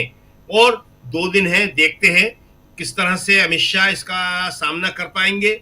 आते हैं, नहीं आते, या 2 दिन बाद यही मैसेज जाएगा कि न मोदी आ सकते हैं, न अमित शाह आ सकते हैं, और राहुल जो कहते हैं वही होता है। जी स्वामी जी, अभी तो कुछ दिन पहले उप प्रधानमंत्री की बात चल रही थी, धोती पहन के आने लगे थे अमित शाह, संसद के अंदर धोती पहने हुए दिखाई दे रहे थे। उप प्रधानमंत्री की बात फिर कैबिनेट विस्तार की बात, ये सारी बातें कहाँ चली गई? ये सब कुछ क्या जंतर मंतर में धुल गया या यहाँ स्ट्रेटेजी चेंज हो गई, जो अभी शकील जी बता रहे हैं? देखिए राजीव जी, असल में गलतियों का अगर इतिहास लिखा जाए कि कोई एक व्यक्ति लगातार किस प्रकार से गलती कर सकता है, तो इस बार हमने अमित शाह साहब के कंडक्ट से देख लिया। अब बताइए, एक आंदोलन शुरू हुआ, बिल्कुल जेन्युइन आंदोलन था, पूरा देश बनता था, और इस पर एक के बाद एक गलतियां करते चले गए और अभी भी गलती कर रहे हैं कि पार्लियामेंट में आके जवाब नहीं दे रहे। देखिए, अब केवल 35 करोड़ जनजी का प्रश्न नहीं है जो उनके जवाब का वेट कर रहा है, और आज पूरा विश्व ये जानना चाहता है कि जो, देखिए परसेप्शन तो बन गया, पूरे देश को ये बात पता है किस प्रकार से जंतर मंतर के अंदर बच्चों पे अत्याचार हुआ, किस प्रकार से बिहार के अंदर अत्याचार हुआ, और जो प्रतिबंधित अस्त्र हैं अपने देश के बच्चों पे चलाने के लिए वो चलाए गए। और अभी जैसे अमलिंदु जी ने बताया, ये तो बहुत ज्यादा ब्रेकिंग न्यूज है। अगर इस प्रकार से अभी तक तो ये समझा जा रहा था केवल 3 लोगों को पैलेट गन लगी, अब तो पता चल रहा है अगर जैसे अमलिंदु बताया कि 10 लोग तो एक ही हॉस्पिटल में, इसका माने बिल्कुल धुआंधार वहां पे गोलीबारी हुई है और एक प्रकार से आतंकियों को तो अपने देश के अंदर आने देते हैं आप। ये हमें नहीं पता चलता कि जो पुलवामा के अंदर RDX आया था वो कैसे आया था, क्या जांच हुई, कौन पकड़ा गया, कौन नहीं पकड़ा गया। वहां तो पैलेट गन नहीं चली, वहां तो गोलियां नहीं चली। पहलगांव के अंदर जब हमारे पर्यटक वहां मारे जा रहे थे, वहां पे ना पुलिस थी, ना आर्मी थी, ना कोई था, 1 घंटे तक मदद नहीं पहुंची, हमारे लोग चीखते चिल्लाते रहे, मर गए। और यहां अपने देश के बच्चों को देश की राजधानी में आपने पैलेट गन से भून दिया, और वहां पे आपने बिहार के अंदर AK-47 चला दी और वहां पे गन शॉट उनको लग गई। तो देखिए, पूरा विश्व बिल्कुल दम साध के, और ये बात अमित शाह साहब को पता है, ये जवाब जो इनका होगा, और 2 लाइन का ही हमें जवाब चाहिए। जैसे मान लीजिए कोई मेरे से मेरा नाम पूछे और मैं शुरू कर दूंगी, साहब भारत एक बहुत पुराना लोकतंत्र है और हमारा सनातन धर्म बड़ा पुराना है और हमारी सभ्यता, अरे यार तुम्हारा नाम पूछा, यार अपना नाम बताओ। एक अध्यापक एक प्रश्न, विपक्षी दल का नेता एक प्रश्न आपसे केवल पूछ रहा है कि जो जंतर मंतर के अंदर हुआ वो किसके आदेश पे हुआ। भाई आपने हेमंत सोरेन से पूछा, हेमंत सोरेन ने जवाब दे दिया। अच्छा, ये बात बिल्कुल पक्की है, एक होता है माइल्ड लाठीचार्ज, एक होता है जिसके अंदर टांग तोड़ने के लिए लाठी चलाई जाती है। आपने देखा झारखंड के अंदर जो लाठी चली है उसमें पुलिस वाले तो घायल आपको दिखाई पड़ रहे हैं और सारी चीजें फोटोग्राफ के अंदर है। यहां पे तो ऐसी ऐसी लाठियां चली हैं कि लोगों के घुटने टूट गए। आपने देखा बिहार के अंदर ऐसे बच्चे के घुटने को तोड़ दिया गया जो अग्निवीर में सेलेक्ट हो गया था और जो मेडिकल उसका हो गया था। तो देखिए, आज के तारीख में केवल एक प्रश्न का जवाब हर आदमी जानना चाहता है, ये जो जंतर मंतर के अंदर हमारे देश के बच्चों के साथ हुआ, ये किसने किया। देखिए, डिप्टी प्राइम मिनिस्टर ये लोग अपना प्रभा मंडल, लेकिन अब तो मुझे लगता है बहुत जल्दी, और मैंने जैसे आपने कहा कि साहब वो पिंक टी शर्ट, तो मैं कल जा रहा हूं दिल्ली, मैं पिंक टी शर्ट पहन के आऊंगा और मैं कोशिश करूंगा अगर उसी कलर की मुझे मिल गई हाफ स्लीव्स की, मैं पहन के वही डिबेट के अंदर बैठूंगा। क्योंकि आज के तारीख में एक अध्यापक के रूप में मुझे नजर आता है, अगर देश को कोई दिशा दे सकता है, अगर कोई दर्शन दे सकता है और बच्चों की समस्या का समाधान कर सकता है, तो मैंने आज राहुल गांधी में वो किरण देखी है। अध्यापक हूं, ये करता रहता हूं, इवैल्यूएशन मूल्यांकन करता रहता हूं, तो इसलिए मुझे लगता है कि ये जो इस समय एक नशल सरकार जो 12 साल से चल रही थी, जिसने हमारे देश के किसानों में 500 किसानों की शहादत दे दी थी, हमारे बच्चों की आंख फोड़ी, उनकी टांग तोड़ी, आज के तारीख में संघर्ष न केवल 35 करोड़ जनजी का है बल्कि जैन अल्फा का भी, और जैन अल्फा और जो जनजी हैं उनके परिवारजनों का, उनके परिवार के बाकी सदस्यों का। और अब एक चीज और मैं आपको राजीव जी आखिरी बताता हूं।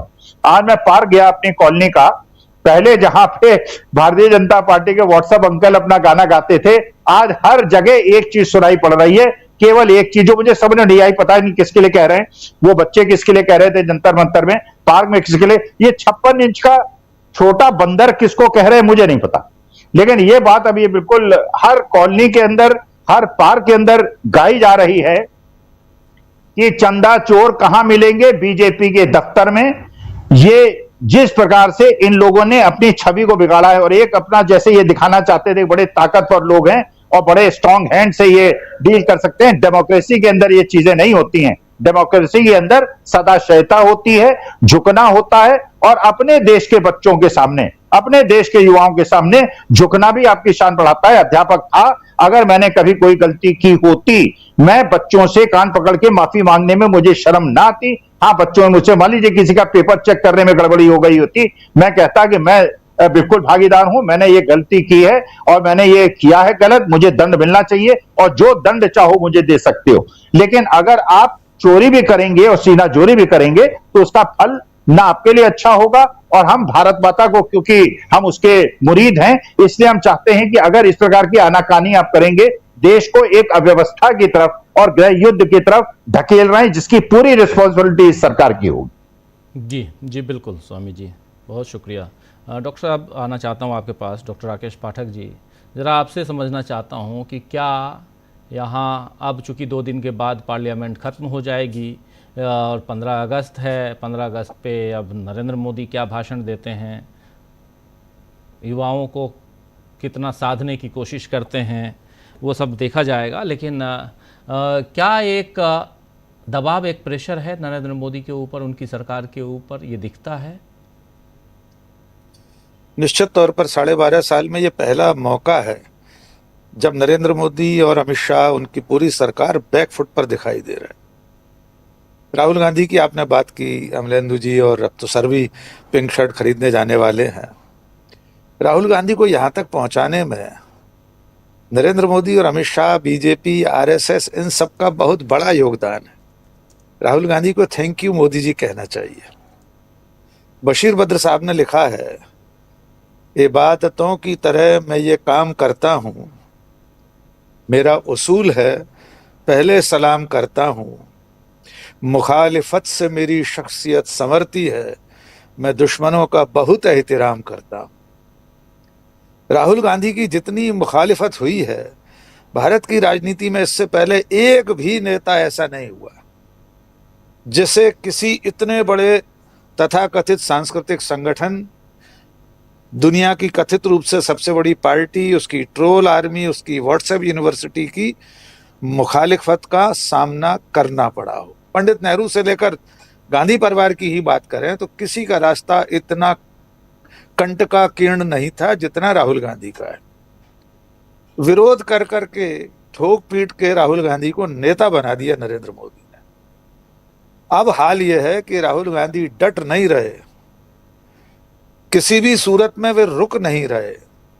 उनके पीछे सब तरह के हथकंडे अपनाए जा चुके। संसद की सदस्यता छीनने के लिए अदालत से निर्धारित अवधि की सजा करवा दी गई, सदस्यता छीनकर 24 घंटे में घर खाली करा लिया।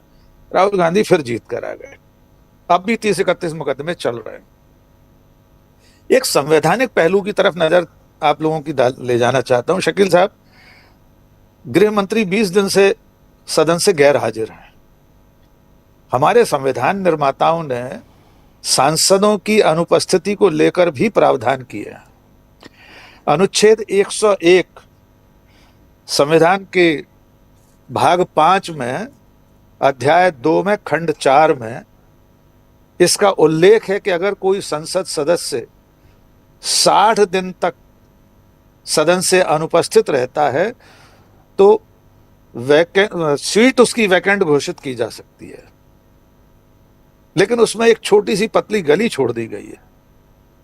क्योंकि केंद्रीय मंत्रियों को उपस्थिति रजिस्टर पर दस्तखत नहीं करने होते, इसलिए मंत्रियों को उसमें से छूट है, वे सदन से कितना भी गैर हाजिर रह सकते हैं। और ये 60 दिन की अवधि इस तरह से निरंतरता में नहीं है। सत्र के दिनों की 60 दिन की गिनती होगी और संसद से उसकी सदस्यता समाप्त हो जाएगी, उसकी सीट रिक्त घोषित हो जाएगी। अमित शाह उसी रिकॉर्ड की तरफ बढ़ रहे हैं धीरे धीरे। यद्यपि मंत्री हैं इसलिए बचे रह जाएंगे।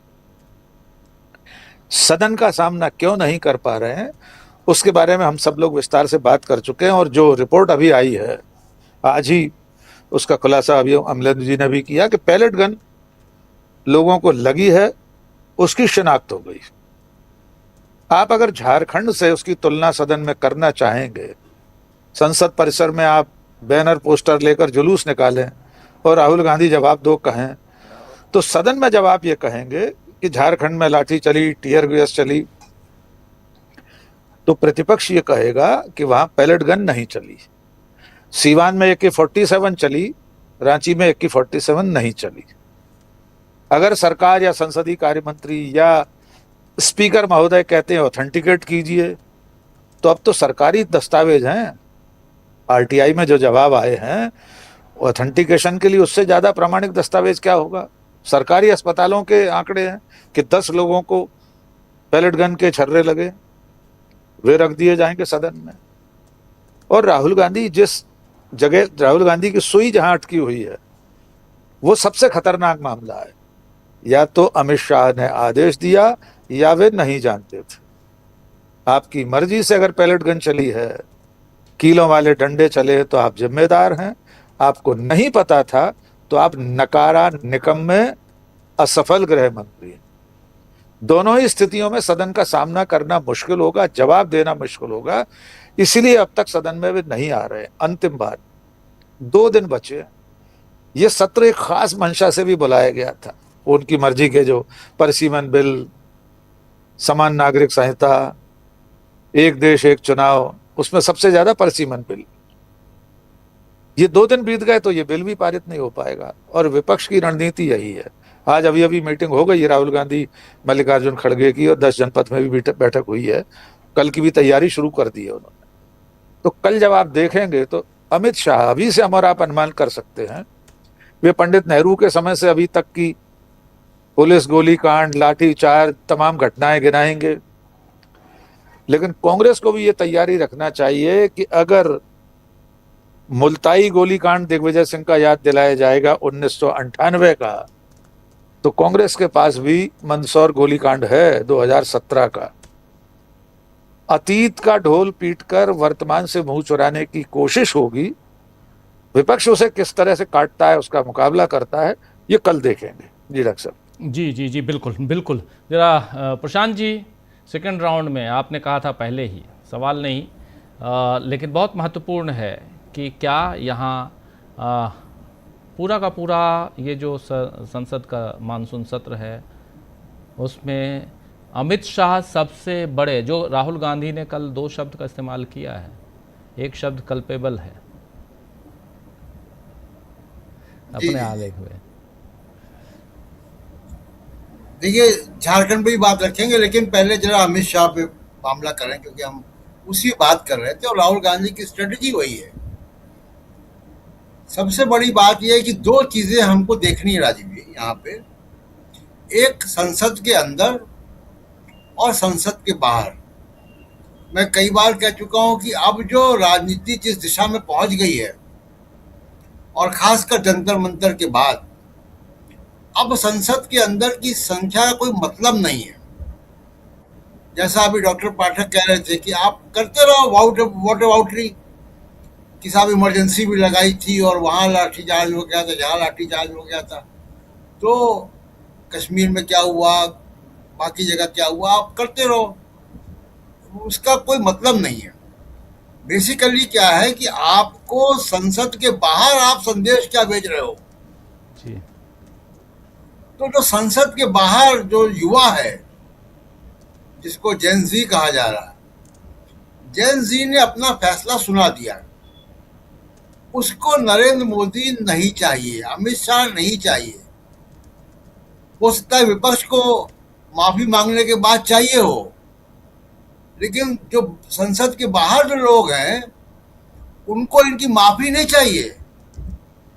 वो कह रहे हैं कि आप ही नहीं चाहिए हमको। उनके जो प्लेटफॉर्म्स हैं, जो उनकी बातें अगर आप उनको देखें, तो वहां पे एक राय कायम है और वो बदलने वाली नहीं है। तो अब उनको जो हमारा जेनजी है, जिसको लाठियां पड़ी हैं या जो उनके साथ है, उस पूरे वर्ग को अब इनकी ना सफाई चाहिए, ना इनकी जांच चाहिए, ना इनकी माफी चाहिए। वो कह रहे हैं कि आप ही नहीं चाहिए हमको, अब आप करते रहिए भाषण।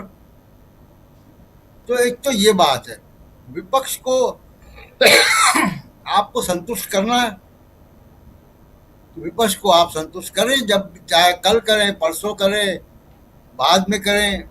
अब उसका कोई मतलब नहीं रह गया। राहुल गांधी को जो अचीव करना था उन्होंने कर लिया, कि उन्होंने अमित शाह को कटघरे में खड़ा कर दिया और उन्होंने लगातार संसद से बचकर ये साबित कर दिया कि वो जो है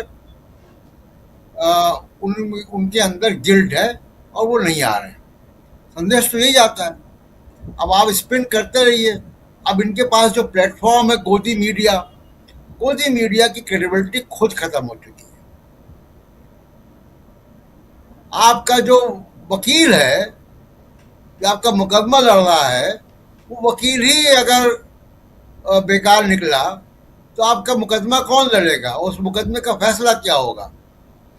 तो मोदी जी का जो सबसे बड़ा वकील है गोदी मीडिया, वो खत्म हो चुका है। उसकी कोई आवश्यकता, उसका कोई असर नहीं है, खासकर युवाओं में। अब जरा एक झारखंड की बात भी कर। देखिए, झारखंड की सरकार की गलती ये हुई हेमंत सोरेन की कि उन्होंने लाठी चलाने वाली स्थिति तक पहुंचे कैसे, ये उनकी गलती है। क्राउड मैनेजमेंट क्यों करना पड़ा आपको? क्योंकि आपने छात्रों को बदनाम करने के एलिमेंट्स वहां पे थे, उनको आपने आइडेंटिफाई नहीं किया, उनको सेग्रीगेट नहीं किया। और ये किया होता तो ये नहीं होता, क्योंकि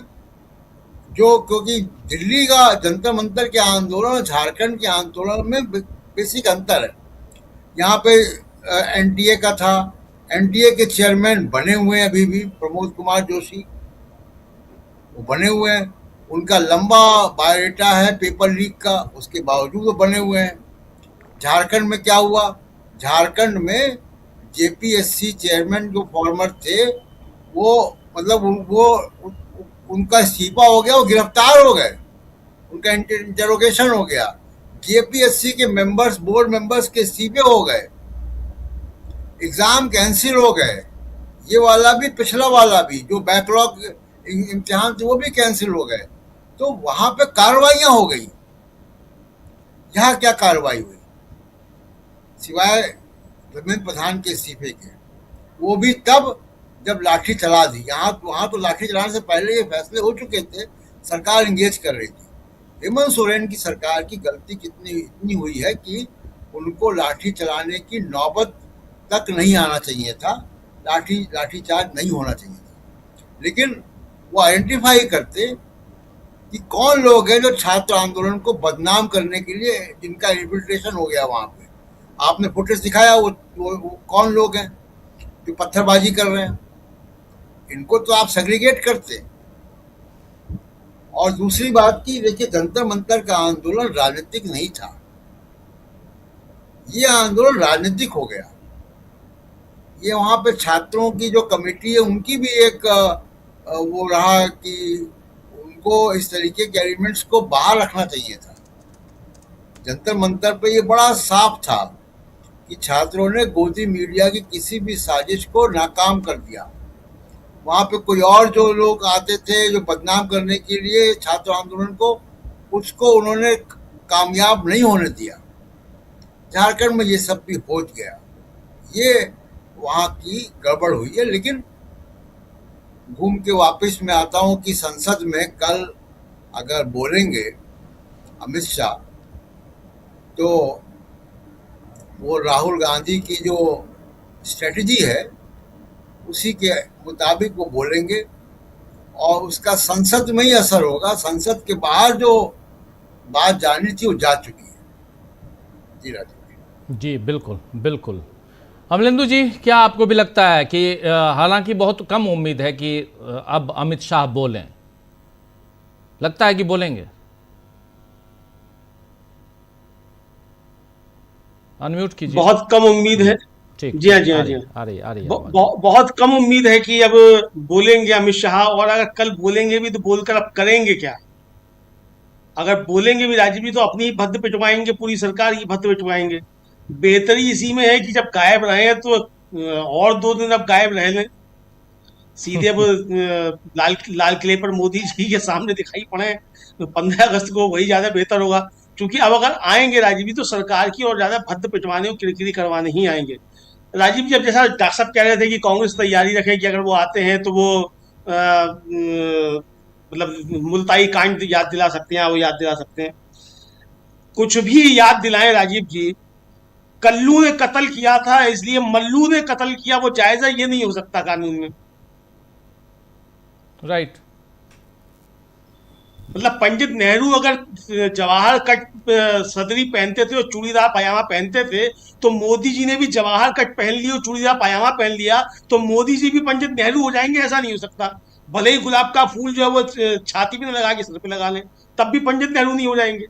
तो इसलिए राजीव जी, अगर किसी सरकार ने कुछ किया और उसने लाठी चलाई या उसने घोड़े दौड़ाया या कुछ किया, तो उससे अमित शाह जी की सरकार ने जो करवाया वो किसी भी हाल में जस्टिफाई नहीं हो जाता। तो अमित शाह जी को ये नहीं बताना है कि पंडित नेहरू ने क्या किया था और राजीव गांधी ने क्या किया, इंदिरा गांधी ने क्या किया। अमित शाह को ये बताना है कि 20 जुलाई को जो हुआ वो पंडित नेहरू ने आदेश दिया था, उसका क्या, उसका आदेश किसने दिया था, ये आकर बताओ। सीधी सी बात यह है, राहुल गांधी ने कल भी कहा कि हमें उनका भाषण सुनने की कोई इच्छा नहीं है। मन की बात करना है तो मोदी जी के साथ जाकर रेडियो पे कर लो। मन की बात के लिए ये संसद नहीं है।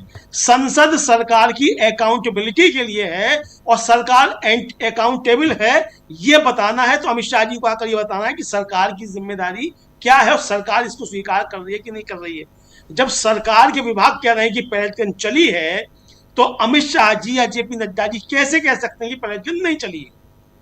सीधा सीधा आकर यह जवाब अब अमित शाह जी को सदन के अंदर देना है। इसका राजीव जी कोई जवाब नहीं है। अब आपके साथ 20 जुलाई को जो हुआ और वहां झारखंड में जो हुआ, अगर आप इससे उसको तुलना करना चाहेंगे तो इससे भी तुलना कोई नहीं हो पाएगी। वहां तो उनके सरकार के 3 मंत्री जो है राजीव जी जाकर धरना स्थल पर जाकर बात कर रहे हैं, वहां जाकर बात कर रहे हैं। आपने तो 35 दिन तक सुधी नहीं ली थी भाई। अब बात तो वही है, कल्लू बल्लू वाली जो बात आप कह रहे थे, चलिए मान लिया झारखंड में बहुत बुरा हुआ, 2 पल के लिए मान लिया बहुत बुरा हुआ, झारखंड की सरकार ने वहां कहर बरपा दिए, लेकिन आपने जो किया उसको लोग भूल जाएंगे क्या? आपकी गलती क्षम्य है इसलिए क्योंकि झारखंड में हो गया। ये कौन सा कानून है? आपने तो कानून की किताब बदल दी। बिल्कुल राजीव जी, तो कानून की किताब बदलने से झारखंड का नाम बदल के जनता मंतर नहीं हो जाएगा। वो इलाहाबाद का नाम बदल के प्रयागराज तो हो सकता है, लेकिन झारखंड का नाम बदल के अगर जनता मंतर करना है तो उसके लिए वैसी बिल लाना पड़ेगा जैसे केरल का नाम बदल के केरलम लाना है। तो वो जंतर मंतर नहीं हो जाएगा झारखंड। जंतर मंतर पर जो हुआ उसकी जिम्मेदारी अमित शाह नरेंद्र मोदी की है और ये सदन के अंदर आकर जवाब देना है। कल जवाब दे दें तो बहुत अच्छा, नहीं देते हैं तो परसों दे दें, तब भी नहीं देते हैं तो फिर अगला सत्र जो आएगा उसमें जवाब दे दें। इस्तीफे की मांग अमित शाह के सदन के बाहर भी हो रही है और वो जारी रहेगी। ये मांग अब जो है वो हटने वाली नहीं है। अमित शाह जी चाहे कुछ कर लें, चाहे धोती पहने अडवाणी जी की तरह और चाहे अटल जी की तरह, धोती पहनने से भी राजीव ये सवाल बदलने वाले नहीं है। ये समझना पड़ेगा इस सरकार को, अमित शाह जी को, नरेंद्र मोदी को। राजीव जी, मतलब आने वाले समय में बहुत कुछ अभी और 2 दिन का वक्त बचा है।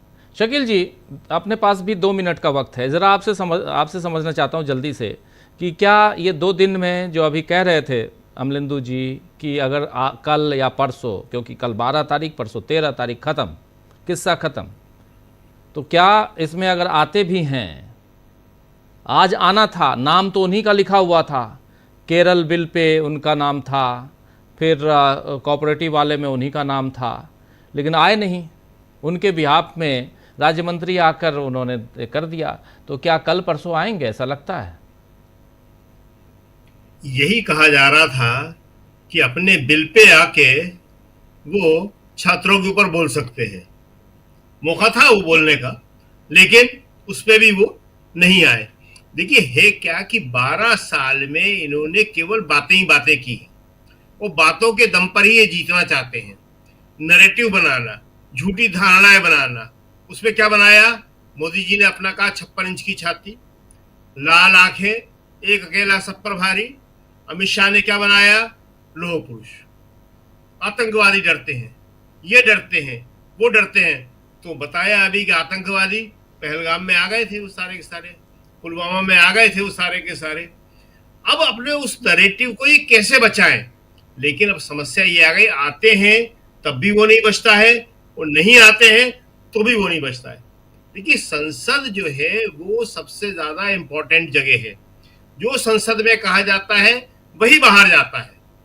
संसद की कही हुई एक एक बात की रिपोर्टिंग होती है। संसद के बाहर आप कुछ भी कह लो, उसकी कोई रिपोर्टिंग नहीं होती है, वो कहीं खबर नहीं बनती है। वो केवल गोदी मीडिया में बीजेपी की और सरकार की कही हुई बातों की बनती है। लेकिन विपक्ष जब संसद के अंदर बोलता है तो विपक्ष की संसद में कही हुई बातें बाहर जाती हैं। ये जो संसद मार्च हुआ था उसी को लेकर सारी बातें हुई। सेंटर में जो है वो संसद ही रहेगी, वो संसद ही है। ये संसदीय लोकतंत्र है। ये लोकतंत्र का जो फॉर्म है उसको हम संसदीय लोकतंत्र कहते हैं। इसलिए अमित शाह के लिए बहुत बड़ी समस्या है कि उन्हें जवाब देना है तो संसद में आके ही देना है। बाहर तो दे लेंगे कहीं पे भी। आज एनेक्सी में थे, वहां भाषण दे सकते थे वो। मोदी जी 15 अगस्त को देंगे ही लाल किले से, कौन रोक रहा है उनको। अमित शाह जो है संसद जब खत्म हो जाएगी उसके बाद कहीं भी जाके राहुल के लिए, छात्रों के लिए, किसी भी विषय में कुछ भी बोल सकते हैं, लेकिन उसका वो महत्व नहीं रहेगा, उसका वो वजन नहीं रहेगा। जो वजन रहता है, जो बात रहती है, वो पार्लियामेंट के अंदर ही रहती है। इसीलिए राहुल कहते हैं कि आपको संसद में आके, सदन में आके जवाब देना होगा। वहां आप बताइए कि गोली चलाने का आदेश किसने दिया। बाहर तो उन्होंने कह दिया गोली चली नहीं है, आदेश देने का सवाल ही पैदा नहीं होता। जब गोली ही नहीं चली, पेलेट गन ही नहीं चली, तो आदेश का सवाल कहां पैदा होता है। लेकिन ये बात आके पार्लियामेंट में कहें, हाउस के अंदर कहें आके, तब इसका उनको जवाब मिलेगा। तो इसलिए जो है, अब अगर आते भी है अमित शाह तो भी वो वापस अपनी उस इमेज को नहीं बना सकते कि उनसे सब डरते हैं। देश का होम मिनिस्टर जो है वो ऐसा है कि जिसके मारे सब डर जाते हैं, काम जाते हैं। और अगर नहीं आते हैं तो इमेज फिर जो राहुल ने बनाई है वही बनेगी कि मेरे सामने आके